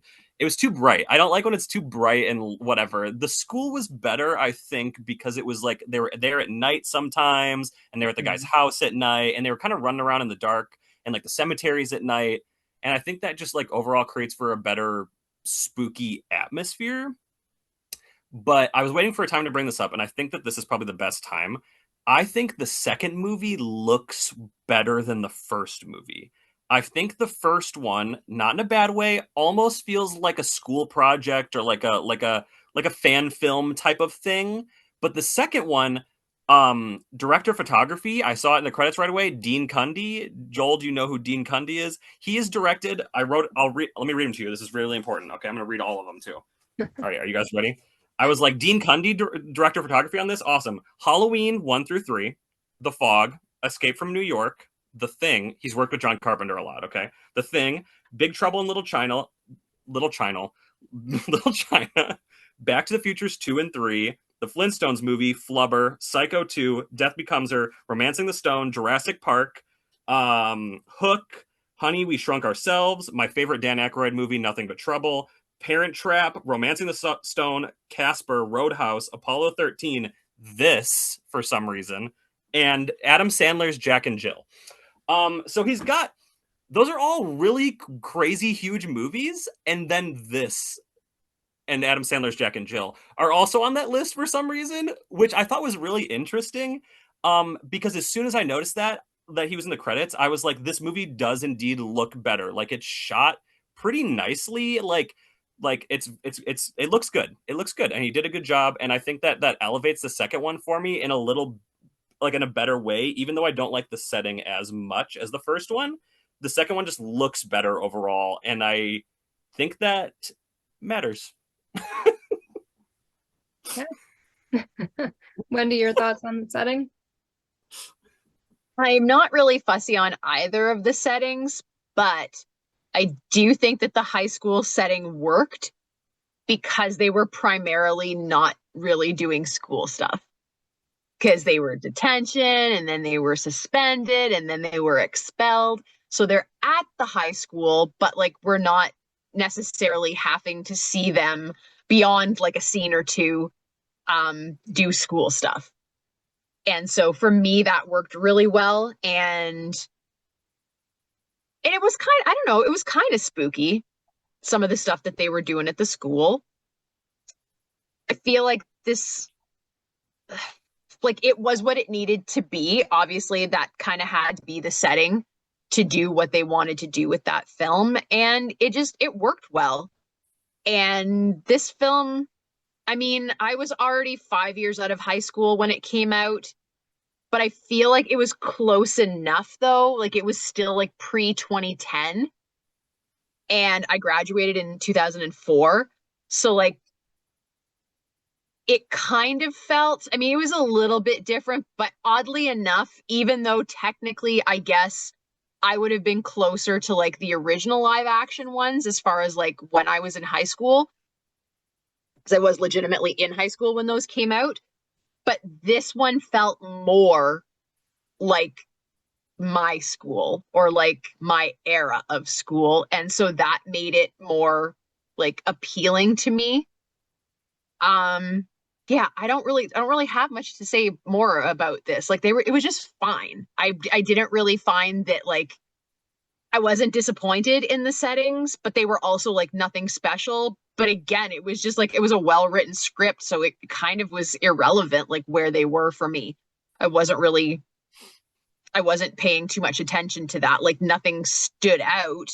I mean, you know, you watch classic Scooby cartoon and you're like, oh my God, the background, the setting, like it's its own star. I don't really know that you could even get that in a live action adaptation of Scooby. I don't think you could put them someplace where like I would be more impressed by the setting than by them. So it was fine. It was just fine. It worked. That's all that matters. It worked. I thought they did really good with some of the settings that weren't like the main setting. You know, like the boat, the lighthouse, the cemetery. I thought they did really good with those.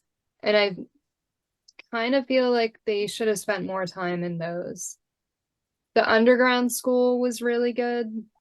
The normal school itself, I mean, I guess you're not going to make that spooky because it's a normal school.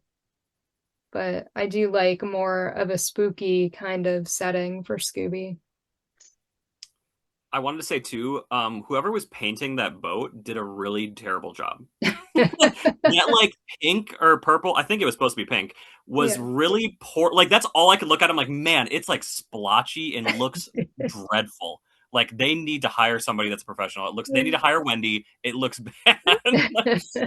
But I did love the pink footprints all over the floor. That's classic stuff. Yeah. I'm like, how did they not notice they were walking throughout this entire place? That's going to be such a pain to get up. That's all I could think about that entire time. Yeah. Yeah. Yeah. Yeah. Did love that in the lighthouse, though. I wish they spent more time at the lighthouse. That was cool. Yeah. Yeah. Yeah. Overall impressions of the movies. Devin? I think, I mean, I've kind of said it already, but I think they're good. I think they're really good. They're not the first two live action movies, and that's okay. The first two are great, but these are really, really, really good. I think they're really good. I think they're fun. I think these are perfect, like a sick day movie, or like you got a bad hangover or something and you just need something to throw on the TV. I think this is a great movie for that. You know what I mean? Like you're just sitting and chilling, easy to watch, and you're like, hey, I'm having a little laugh, you know? I think they're good. I think they're fun. And I wouldn't mind seeing a third one. You know, I wouldn't mind if there was more of these. If there was a couple of them, I wouldn't mind watching them. The cast does really good. The settings, like Wendy said before, are serviceable enough. I think the jokes are funny. Every time Shaggy was saying something, I was pretty much laughing, you know, like him and Velma went on that date and he did like a little butt scoot when he like pushed her in her chair, and I was laughing at that, you know. It just anything he was doing, I was like, I kind of like this guy as Shaggy, you know. And I would accept these, as Joel brought up in the beginning, as prequels to the live action movies enough. I think that I would be like, okay, sure, they're prequels. Why not? You know, they're younger. I could next time I watch these in a year or two or whatever, I'll watch them in order of these first and then the other live action movies, and I'll go that way and see how I feel about it. But overall, I think they're really good. I think they're good. I think they're fun, and I would watch them yet again. Wendy, your overall impressions of the movies? I really like them, especially the first one. I think the first one is like infinitely better. I would give the first one like a solid 8 out of 10, which for me is like pretty high given that this is like a modern iteration of Scooby. But it was very respectful of the source material, and you can tell that there was like a lot of effort put into making it what it should be, and we don't get enough of that. So definitely prefer these live action to the other. Anytime anyone brings up live action Scooby, I am simply going to pretend like the earlier ones don't exist, and I'm going to be like, yeah, the Cartoon Network ones, they're awesome.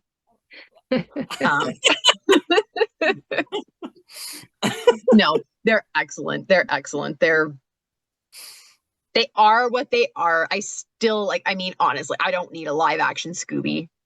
If none of the live action things existed, I wouldn't lose any sleep. Like, I'm not going to cry over it.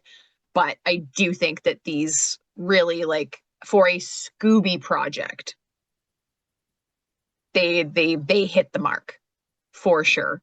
The second one kind of was like, I almost feel like they forgot the characters they built in the first one a little bit. Like, I was a little disappointed. I had forgotten pretty much everything about these films. It's been a couple of years since I've seen them. And I was so excited to watch the second one after I finished the first one because I ended up liking it so much. And then immediately I was like, what? These are not quite the gang that we left off with, like, kind of, but also like, what's this, like, they're making out in the van stuff, like, we're really gonna go here? Like, that's where you chose to go first. Now, the way that ended up, not gonna spoil my favorite part, but the way that ended up, I was like, I can forgive that we had to do this to get to this moment. I was on board with that. So yeah, if you have never seen these films, because like I had not watched them until we talked to Daniel Altier, because I didn't want to. The same as when the first live action ones came out. I'm like, I don't want to watch this crap. It's gonna be crap. I don't care. And because I dislike them so much, when these ones came around, I'm like, well, how's it gonna be any different? I'm still not gonna like it. So I watched them out of necessity, and I was just like, I was very pleasantly surprised. And now seeing them a second time and watching them, I guess maybe having experienced like some really shitty Scooby in the last couple of years, Scooby, I have even more appreciation for them now than I did a couple of years ago when I first saw them. But yeah, if you have not watched them, if you have never seen these films, watch them. I mean, I'm sure that there's going to be somebody out there that like really dislikes them, but you're wrong. That's it. If you dislike, especially the first one, if you dislike it, you're wrong. That's it. That's all. So. And if you haven't watched them, why have you been watching like over 2 hours of this panel right now? We've definitely spoiled them. Yeah. So, yeah. Joel, your overall impressions of the movies? Yeah, I went into this panel when the topic came up, just dreading watching these because similar to Wendy, I had no desire to watch any more live action Scooby-Doos. I saw the first two in the theater. And when I was older. I wasn't a young kid when I saw them. And I walked it up and going, that was okay. But I don't think I'll revisit these. Unfortunately, thanks to this crew, I did revisit them. But this, I was like, I'm never going to watch these. But I ended up liking them. I'd give both a 7 out of 10, I think, in the grand scheme of things. I liked it a lot more than I thought I would. I liked it a lot more than a lot of the cartoon movies that I've seen. Not going to pick at any cartoons until we actually maybe one day cover them on this panel. Hopefully not, because I don't want to watch them again. But I like these a lot. Different reasons. I think Devin, Devi made me realize too I liked a lot more just because how it looked. I thought it was a fantastic looking film, and now I know why. Cinematography. I love good cinematography, whatever. Good cinematography. Yeah, love it. And that movie looks really effing good. First one, I agree with Devin. It kind of does look like a student film. It looks kind of maybe flat. Just looks like a movie shot in Vancouver, basically. And maybe it doesn't look great, but I do like the story a lot. And the acting and the performances and the setting and the little nods and just some of the details and the jokes. And end of the day, it's a movie for kids. Not really for me, but it won me over. Both of them. They're meant for kids. These are good kids movies. If I had kids, I'd put these on, no problem. They'd love it. Done talking. I did like both of these movies, but I did like the first one better because I like the story better. I'm not big on relationships and the drama between the gang members. I would prefer that they just get along and solve the mystery, and the drama comes from the villains and not from each other. Devin had said that they did kind of ruin the whole concept of the second movie with the intro of them unmasking and the only one not there is Velma. So yeah, as soon as I saw that, I was just like, okay, well now we know that Velma's the villain, and but I kind of went into it thinking, okay, well, maybe she'll be a good villain, I really loved the end credits of the second movie because it was Scooby's scrapbook. And I just thought that was really, really cool. I loved that they did that. I have a question about that. That was the last thing I wrote in my notes. And what did I write exactly? I need to see really quick. Hold on, this is important. Oh, okay. I had to remember what it was. In the scrapbook, there's a picture of Shaggy and like a dummy Scooby. And it says, Shaggy and my stunt double. Mm-hmm. And I'm like, is Scooby self-aware that he's an actor in these movies? I'm like, what are they implying in this after credits or during the credits scene? I'm like, and then there's a couple more things where I'm like, Scooby's aware that he's an actor in these movies playing a dog named Scooby, and I don't know. I don't like that.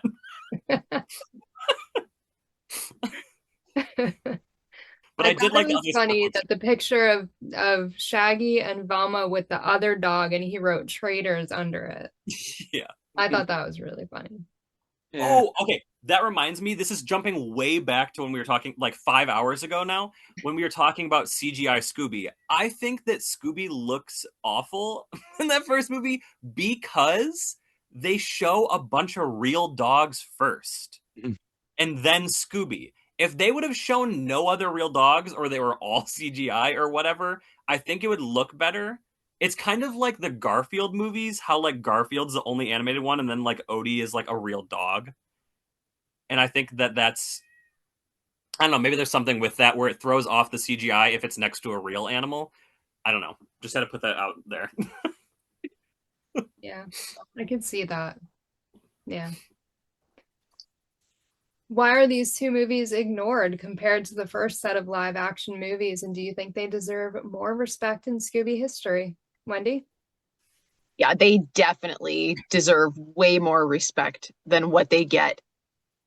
Personal opinion, I think that the only reason that the first two films have like a bigger presence is that they had the like popular star power going for them, a bigger budget, and it was in the theater.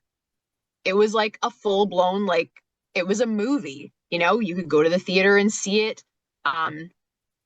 That carries weight, I think. At least, I mean, I don't know if it does anymore, but at the time, I think it still carried a lot of weight to it. And so I think, unfortunately, this is like, for me, this is one of those situations where bigger doesn't equate better. It's also like, this is going to be like a really weird comparison, but it's like Instagram saying, well, if you have less than 1,000 followers now, then clearly your content is not like premium content and you can't go live anymore because we're going to focus on like good content. And it's like, well, wait a minute though. How do you build a following if you've taken away the platform for like showing people what you're doing? And just this, like, how gross the idea that more followers somehow equates quality. More followers equates that you probably flippin' paid for them so that you could get around this nonsense, you know, and you can play the social media game. So I feel like a lot of people might look at these 4 live action films and be like, well, those 2 got a theatrical release. They have Freddie Prinze Jr. and Sarah Michelle Gellar. They were directed by James Gunn. Obviously, they have to be better. And like, thoughts about the actual movies, like between me and Devin, like, forget, like, as that aside, that you can't rate stuff based on that alone. There's no, you know what I mean? Just because you had more money doesn't mean that you automatically knew how to use it better. Because I will argue till my dying breath, any Ray Harryhausen stop motion film is better quality than anything CGI that I have ever seen in my life. I will die on that hill. Fight me. Okay? You won't win. So bigger does not automatically equate better. But I feel like because these were like made for TV movies, immediately they get put into this category of like, they must be less than.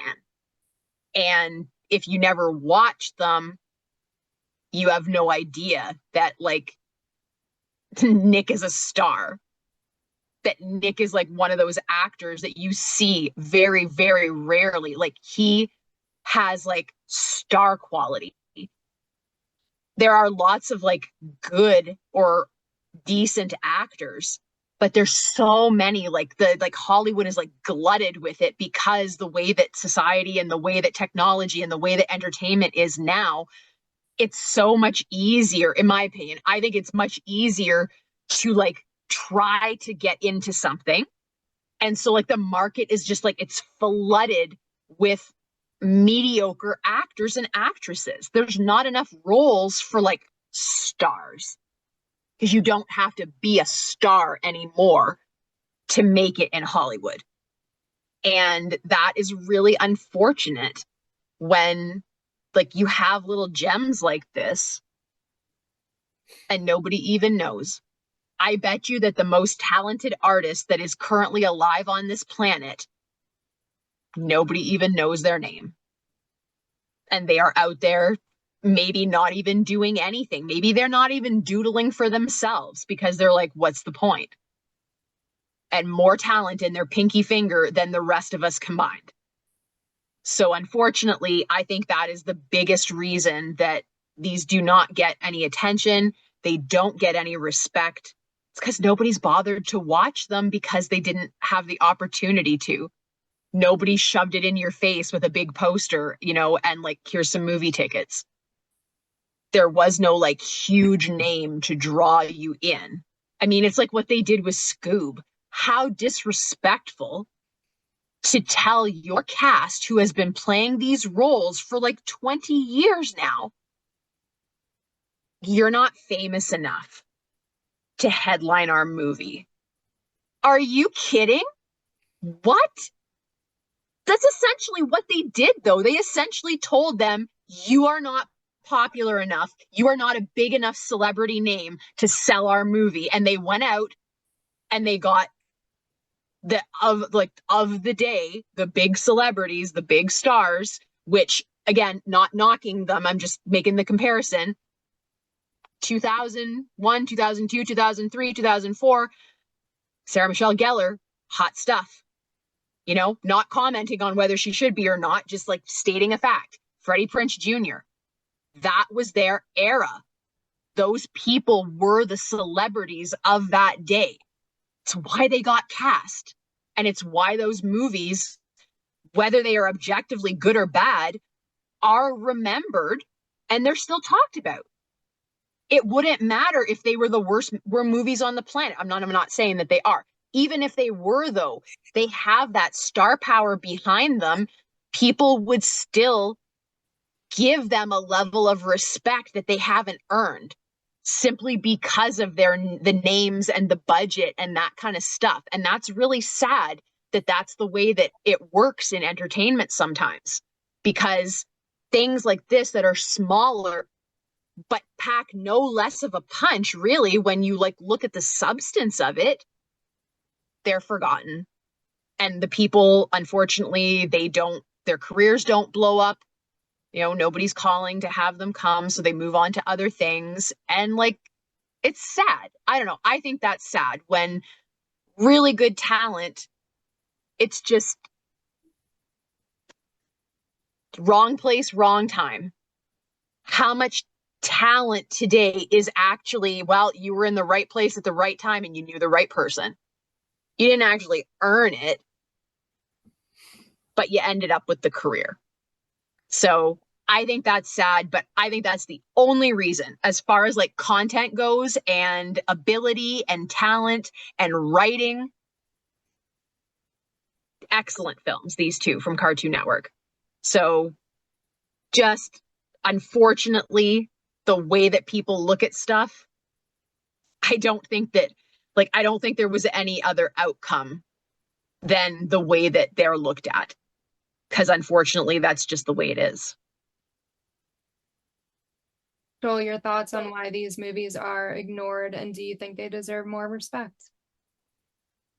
I've got a few divergent thoughts that are all going to contradict one another, but I'll ramble on. So I think these are well regarded among a lot of people, but maybe their voice isn't heard yet because they watch this when they're young, when it hit, like Devin, but they might have stumbled upon it like Devin, which I'm concerned about because that would mean there's like probably very little marketing behind this. So maybe people weren't aware of it. I certainly wasn't. Well, Mystery They, Begins was 5.6 million viewers, I think, on Cartoon Network when it aired. It was like the top movie oh, good. for a while that aired on Cartoon Network. And would they show it like repeatedly? You know how HBO used to re-show movies I don't can't remember. kids could keep that. catching it? Or, I don't I remember. just out of curiosity because we don't have Cartoon Network in Canada. Hmm. And was I it mean, they released in? definitely would reshow movies frequently. I don't remember if this was like on the docket for that or not, like on repeat. Because it was Right. that was starting to get the time when I was getting a little older and like getting into high school and stuff. So I was starting to like not watch stuff as much. Yeah. So I don't know if it was like on repeat or not. I'm sure it was. You know what I mean? You put money into it. It's Scooby-Doo. It's a well-known property. I'm sure they were playing it pretty frequently. But I don't remember ever seeing it advertised like prior to seeing it when it aired. Like I don't remember like there probably was, but I don't remember seeing like ads really. Right. Yeah. And just going in millions of views. There's a Nostalgia Critic YouTube channel guy who reviewed this, and it had something like 2.4 million views, that review, which tells me that maybe this is well loved. It's just people like Devin, right? They're young, they're busy with getting their career going, school, whatever. And Devin, as you get a little bit older, you don't necessarily have more free time, but you get nostalgic and you start doing panels like this, like you're doing now, and talking about things. And I think that audience, maybe a little younger than Devin, will, we'll see more YouTube videos and Reddit mentions and social media, whatever the kids are on nowadays, before it's banned for people 16 and under all over the world. But that's happening. But I think it will be discussed more. I think it does have an audience. It's just the audience hasn't caught up with us older folk, maybe. And also, it had a lot going against it. Like a made-for-TV movie back when I was a kid was a big deal. Nikki can probably attest, although she's much younger than me. It was, 1983 made-for-TV movie was like the whole family kind of sat down, watched it, had a lot because you only had 3 channels, right? You had ABC, NBC, and I forget the other one. Devin probably knows, even though he wasn't born. You know these things. But yeah, you had that going for it. When this came out, 2010, 2011, you already had YouTube, which was a huge hit. You already had Netflix. People weren't really watching cable as much, even though this got 5 point something million views. But there's just a lot of distractions. You also had this long history of Scooby-Doo already. And all these other made-for DVD movies coming out, and people have budgets. Like DVDs were a little more expensive back then. They're like 20 something American, I imagine back then, maybe more. And you couldn't really rush it and buy all this stuff, especially if you're just starting a career. So I think it had a lot of going against it. Also, it wasn't like Wendy mentioned, it wasn't released in the theater, no big star power, just a lack of marketing, just released on one channel that we can't even get in Canada. I don't know if you could get it in the rest of the world, Cartoon Network. So we probably had to wait till it got released DVD here to see it. And by then we probably forgot all about it. I'd ask Wendy if she knew, but she obviously hadn't watched this until she interviewed Mr. Daniel Altair. So yeah, I'm going to stop. And I'm not going to say anything else. Let Nikki continue with who wants to continue. Devin. I bet Devin, it's your me. thoughts? I had to guess. I bet it was me. Okay. There's so much to cover here now. I think that Wendy was looking over my shoulder when I took my notes because she said everything that I was going to say, like word for word, weirdly. So I won't reiterate any of that because she already said it. But I do agree. I also wrote down kind of what Joel was just saying. It was at a weird time also where streaming was just kind of about to start. And so I feel like that mix of things, like people stopped watching TV and streaming was starting. So it was kind of like in a weird place in the world where like people maybe, I mean, obviously there was 5 million views, but like maybe weren't fully paying attention like they would to classic like cable stuff. And also like bouncing off of what Joel said, like as an adult now, I'm discovering things. I mean, I've always been in the world of vintage stuff, and my parents taught me about stuff from before I was born as a child. You know what I mean? Like, so I know about things, but when you become older, you start taking more interest in things prior to when you were alive. Most people, I would say, and so like you discover things. Like I watch a lot of movies from the 70s and 80s like every single day, you know what I mean? So like kids that are born when these movies came out are like 16, 17 years old already. Like they're almost adults. And so like they're probably going to go back. Like I think we're just getting far enough away from these movies that their audience like will find it because they're getting nostalgic for things from that time. Like, and these movies are going to be old at some point, and they're kind of already getting old. Like they're almost 20 years old. They're getting there,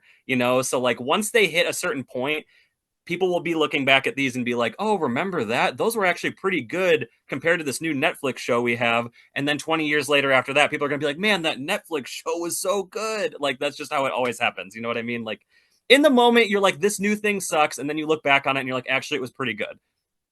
That's just how it works. You know what I mean? Like when I watched this live, I remember being like, this is just okay. It's not classic Scooby-Doo. And this time watching it, I feel like I've liked it more than I ever have. Like I feel like every time I've watched it, which is only like 3, 4, 5 times ever, I've liked it more every single time. You know what I mean? So like as you get farther away from it, I think that you're able to appreciate it a little bit more. And I think that that's bound to happen with most things, So I don't know. That's yeah. Bound to happen with most things, but probably not Velma. Hey, you never know. Hope not. You never know. You hope not. I agree with what all of you said, and I'm just not going to say anything else because you've all covered it. So good job. I think we've all answered which one we liked better between Mystery Begins and Curse of the Lake Monster. So we're going to move on to final thoughts. Devin? Yeah, I mean, just kind of reiterating everything we've said. I think that these are really good. I think they're really fun. As much as I'll say it 100 times and I'll say it 100 times more. I love the first live action movies, but I think that these are great, like Scooby-Doo movies. They paid justice to everything that came before it, and I think they're really good. I think they're fun. I think they're good for kids. There's not anything like crazy wrong. There's nothing wrong with them. But I think as an adult, we're all adults of different age demographics, and I think we all seem to enjoy it just fine. And that's a good testament to something good, like just because something's made for a kid doesn't mean it can't be also like enjoyable for an adult. And these movies have that. And yeah, I think again, good hangover movie or good sick day movie, turn off The Price is Right, turn this on and have some fun, Joel, your final thoughts? I have a final thought. It's not very good. But I think Wendy still had to talk about the guest star thing you alluded to. So in your final thought, could you include that? Because Okay. that's been on my mind for 2 hours and 44 minutes. My final thought, I don't think Devin touched upon him. The principal in the first movie was awesome. The Jackrabbit stamp. Yes, Kudos. love it. Even though I didn't like the masked villain, the actor was great. The reveal, the principal, awesome. Just in case that guy's watching and he's like, they didn't like me. And I'm like, I liked you. Loved you, buddy. That's all I got. Final thought. Wendy, your final thoughts? Okay, so my final thoughts are going to also be merged with, I'm sorry if you asked this already and I just somehow like blanked on it. I don't know, but like favorite moment. I don't know if I just blanked and you actually asked it. So I'm just going to I'm going to like just merge it all together. So to answer Joel's question, I guess this kind of I probably should have gone in my last answer, but I want it in like my favorites kind of thing. Again, looking at the difference between, like let's compare live action to live action. These ones, I think that everyone, even Devin, would agree, they worked harder in this to pay tribute to the Scooby franchise as it is. They were less concerned with just making a blockbuster film. Because that's kind of what those first ones are to me. They're blockbuster films. Whether they were Scooby or whether they weren't. It's a big budget film. It's got the star power. It's a film. I think that this was definitely, and James Gunn and his relationship with Scooby and specifically Scrappy, I mean, anyway, that's all I'll say about that. But the fact that The Mystery Begins, especially, just to like come back around to that respect thing, it actually aired on Scooby's 40th birthday. It premiered September 13th, 2009. Scooby turned 40 years old that day. Just that, I mean, I suppose that maybe that is a coincidence that it aired that day. Maybe it is. I am choosing to believe that it's not, because that would be some coincidence. And given that, you know, I'm going to be 40 this year. 40 is a big deal. I think it's a big deal. For them to basically like sort of write their own version of a love letter to Scooby and have it like for his birthday, I'm choosing to believe that that's what it was for. That puts it on like its own level for me. All of the people that worked on it, I was so happy. One of my favorite moments is at the end of the second film. They show a, like, I mean, maybe it's not completely full, but like a pretty full, like not just the cast, but like the crew of the film. There is a photo. There is, you can see the people. I mean, how often, like most people don't even sit through credits and like watch them when they're in the theater. I want to know like who put this together. It didn't just like poof and there it is. Like these people are real people. They worked on this. To see a photo though, I mean, that makes it real. Names on a screen is not enough. I honestly, when I saw that roll by, I was like, every film should have that. Photos of the crew at the end of the movie. Just as a sign of respect to the people that worked on your film even. You know? Like the actors would have nothing to work with without the rest of the crew. So again, the attention to like, I mean, Scooby at its core is about people. And it's about how people treat each other. And it's about showing care and concern for others, not just your friends, but everyone that you come in contact with.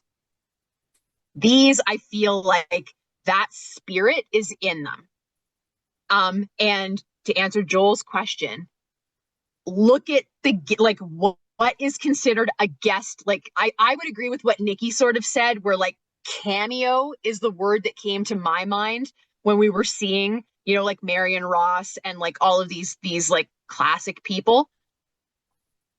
The live actions in the early 2000s, I mean, you've got Sugar Ray and Pamela Anderson. Again, it's like that wow factor. You come to these tiny little films, forgotten by everybody, and you've got like Nichelle Nichols. I get that a lot of people are too young to know who she is, but shame on you. She was like a trailblazer. You know, the first interracial kiss on television with William Shatner in Star Trek. That's a huge deal. She is a huge deal. The guy off of Stargate, you know, Mrs. Cunningham and Roger from Happy Days.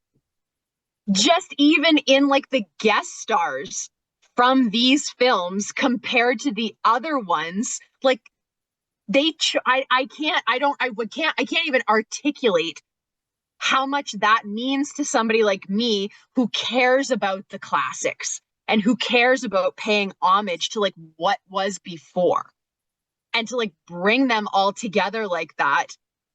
That to me is like what's special. And I love that. And that was one of my favorite things. And people don't appreciate the classics enough. These people appreciated the classics to bring those classic people in it and be like, here, you come in our movie. You have the cameo. People don't know you. Who cares? Plenty of people do know you. People like me, I know you, and I think it's awesome. Okay, fast forward. Favorite moment. I'm going to read the dialogue. It is the very end scene of the first film. Everything's said and done. They're walking down the sidewalk and they're like, what do we do now? So, like, what do we do now? Oh, well, I guess I'll see you on the bus. And it's like, oh shit, they're just gonna walk away. Oh, no, they're not gonna walk away.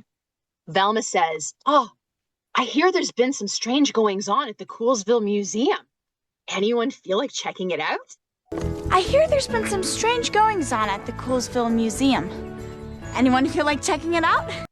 And then Freddy, given how he was sort of like the jock type in this film, this line is so out of character of Jock Fred, and I loved it, and like that's what I wanted to carry forward into the next movie. He's like, sounds like another mystery, I'm in. It sounds like another mystery, I'm in. And it's just so like, you know, the way that Freddy should be. Daphne, count me in too. Count me in too. And then Shaggy says to Scooby, or Velma says, I've missed it, I don't know. Somebody says, what do you say, guys? And Shaggy says, hey, I'd go anywhere with you all. How about it, Scoob? What do you say, guys? Hey, I'd go anywhere with you all. How about it, Scoob? Now, okay, I cry at movies all the time, but not for any of the reasons that normal people do. Somebody dies, I don't care. Something sappy happens, I don't care. This is the kind of stuff that gets me. And if I can end a movie crying like good, happy tears, I'm like, on some level, you're 10 out of 10. This scene, Shaggy saying that line and the way that he said it, like tore at my heart so hard that I'm crying now. Now I'm crying. I'm so happy that they're like, you know, this is the moment that we've been waiting for, the moment that like our Scooby gang is born. And he, like, Shaggy names the Scooby snacks after him. Like, they covered all of their bases. And then to end it with like what we've already talked about with like that whole montage. Also, can I just say, I'm sorry, Simple Plan, but Ann Arbor's version of What's New Scooby-Doo, what? Excuse you. 100% better. And the Simple Plan one is good. Ann Arbor doing it, love it. Love it. 100 out of 10. Also, the feature song from this, also by Ann Arbor, You and I, freaking love it. Love it, love it, love it. Perfection. So it all ends like that. And it's such like a tribute to my Scooby that I was crying. And I'm like, that is what I want when I go to sit down and watch a movie. I don't want any of this moral ambiguity shit that we get today. I do not want to end a movie feeling like crap. I don't want to end a movie feeling like, well, the world could end tonight and I wouldn't care. Or we're all doomed because we're all miserable and we will never change. I don't want that. I want to be happy at the end of a film. And if I can cry happy tears over that, all the better. That makes this so special. Final thought. Other favorite moment, because we can't completely ignore Curse of the Lake Monster. At the end, Velma finally kisses Shaggy, and we're all just like, can we be done with this now? Because we don't need relationships. And they kiss, and then they're like, oh. And Shaggy says something like, you know, I don't know much about chemistry. And Velma interrupts and she's like, well, I do know about chemistry. And like, we don't have any. Maybe we'd be better off just as friends. And then Daphne and Fred are like, you know, maybe we would be better off as just friends. Like, maybe we could all just be friends and that's it. And I'm like, hallelujah. Is this just a coincidence? Or are you guys like not pandering, but I mean, kind of pandering to the people like me who are like, yes, tell these weirdos who are like, I want a relationship. I want that. No, tell them, no. Have you seen now? It doesn't work. So shut up about it. It doesn't work. We can just be friends and solve mysteries. endeared to my heart for the rest of my life. Whoever wrote that ending for them, thank you. Thank you, thank you, thank you. I have been saying that forever, and now someone else has said it. Thank you. I do agree with that. That I did like that it ended with them being friends.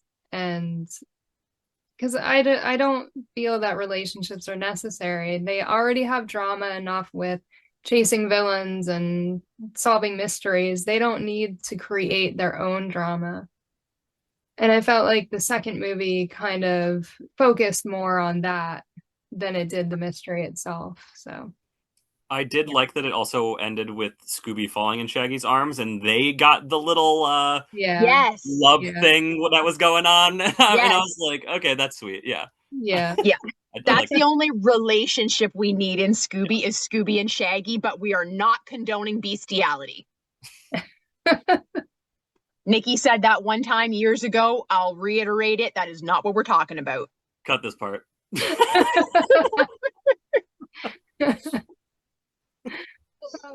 The one part that I really liked was when Shaggy got up the courage he was like, I'm going down to the old school. He's like, I'm doing this for Scooby or whatever. And then Fred's like, I feel like he's my dog too. And then they're all just like, oh, okay, yeah, let's do this for Scooby. And for Scooby. I thought that was really cool. I liked these movies. I thought they were really good. I thought they were much better than the first set.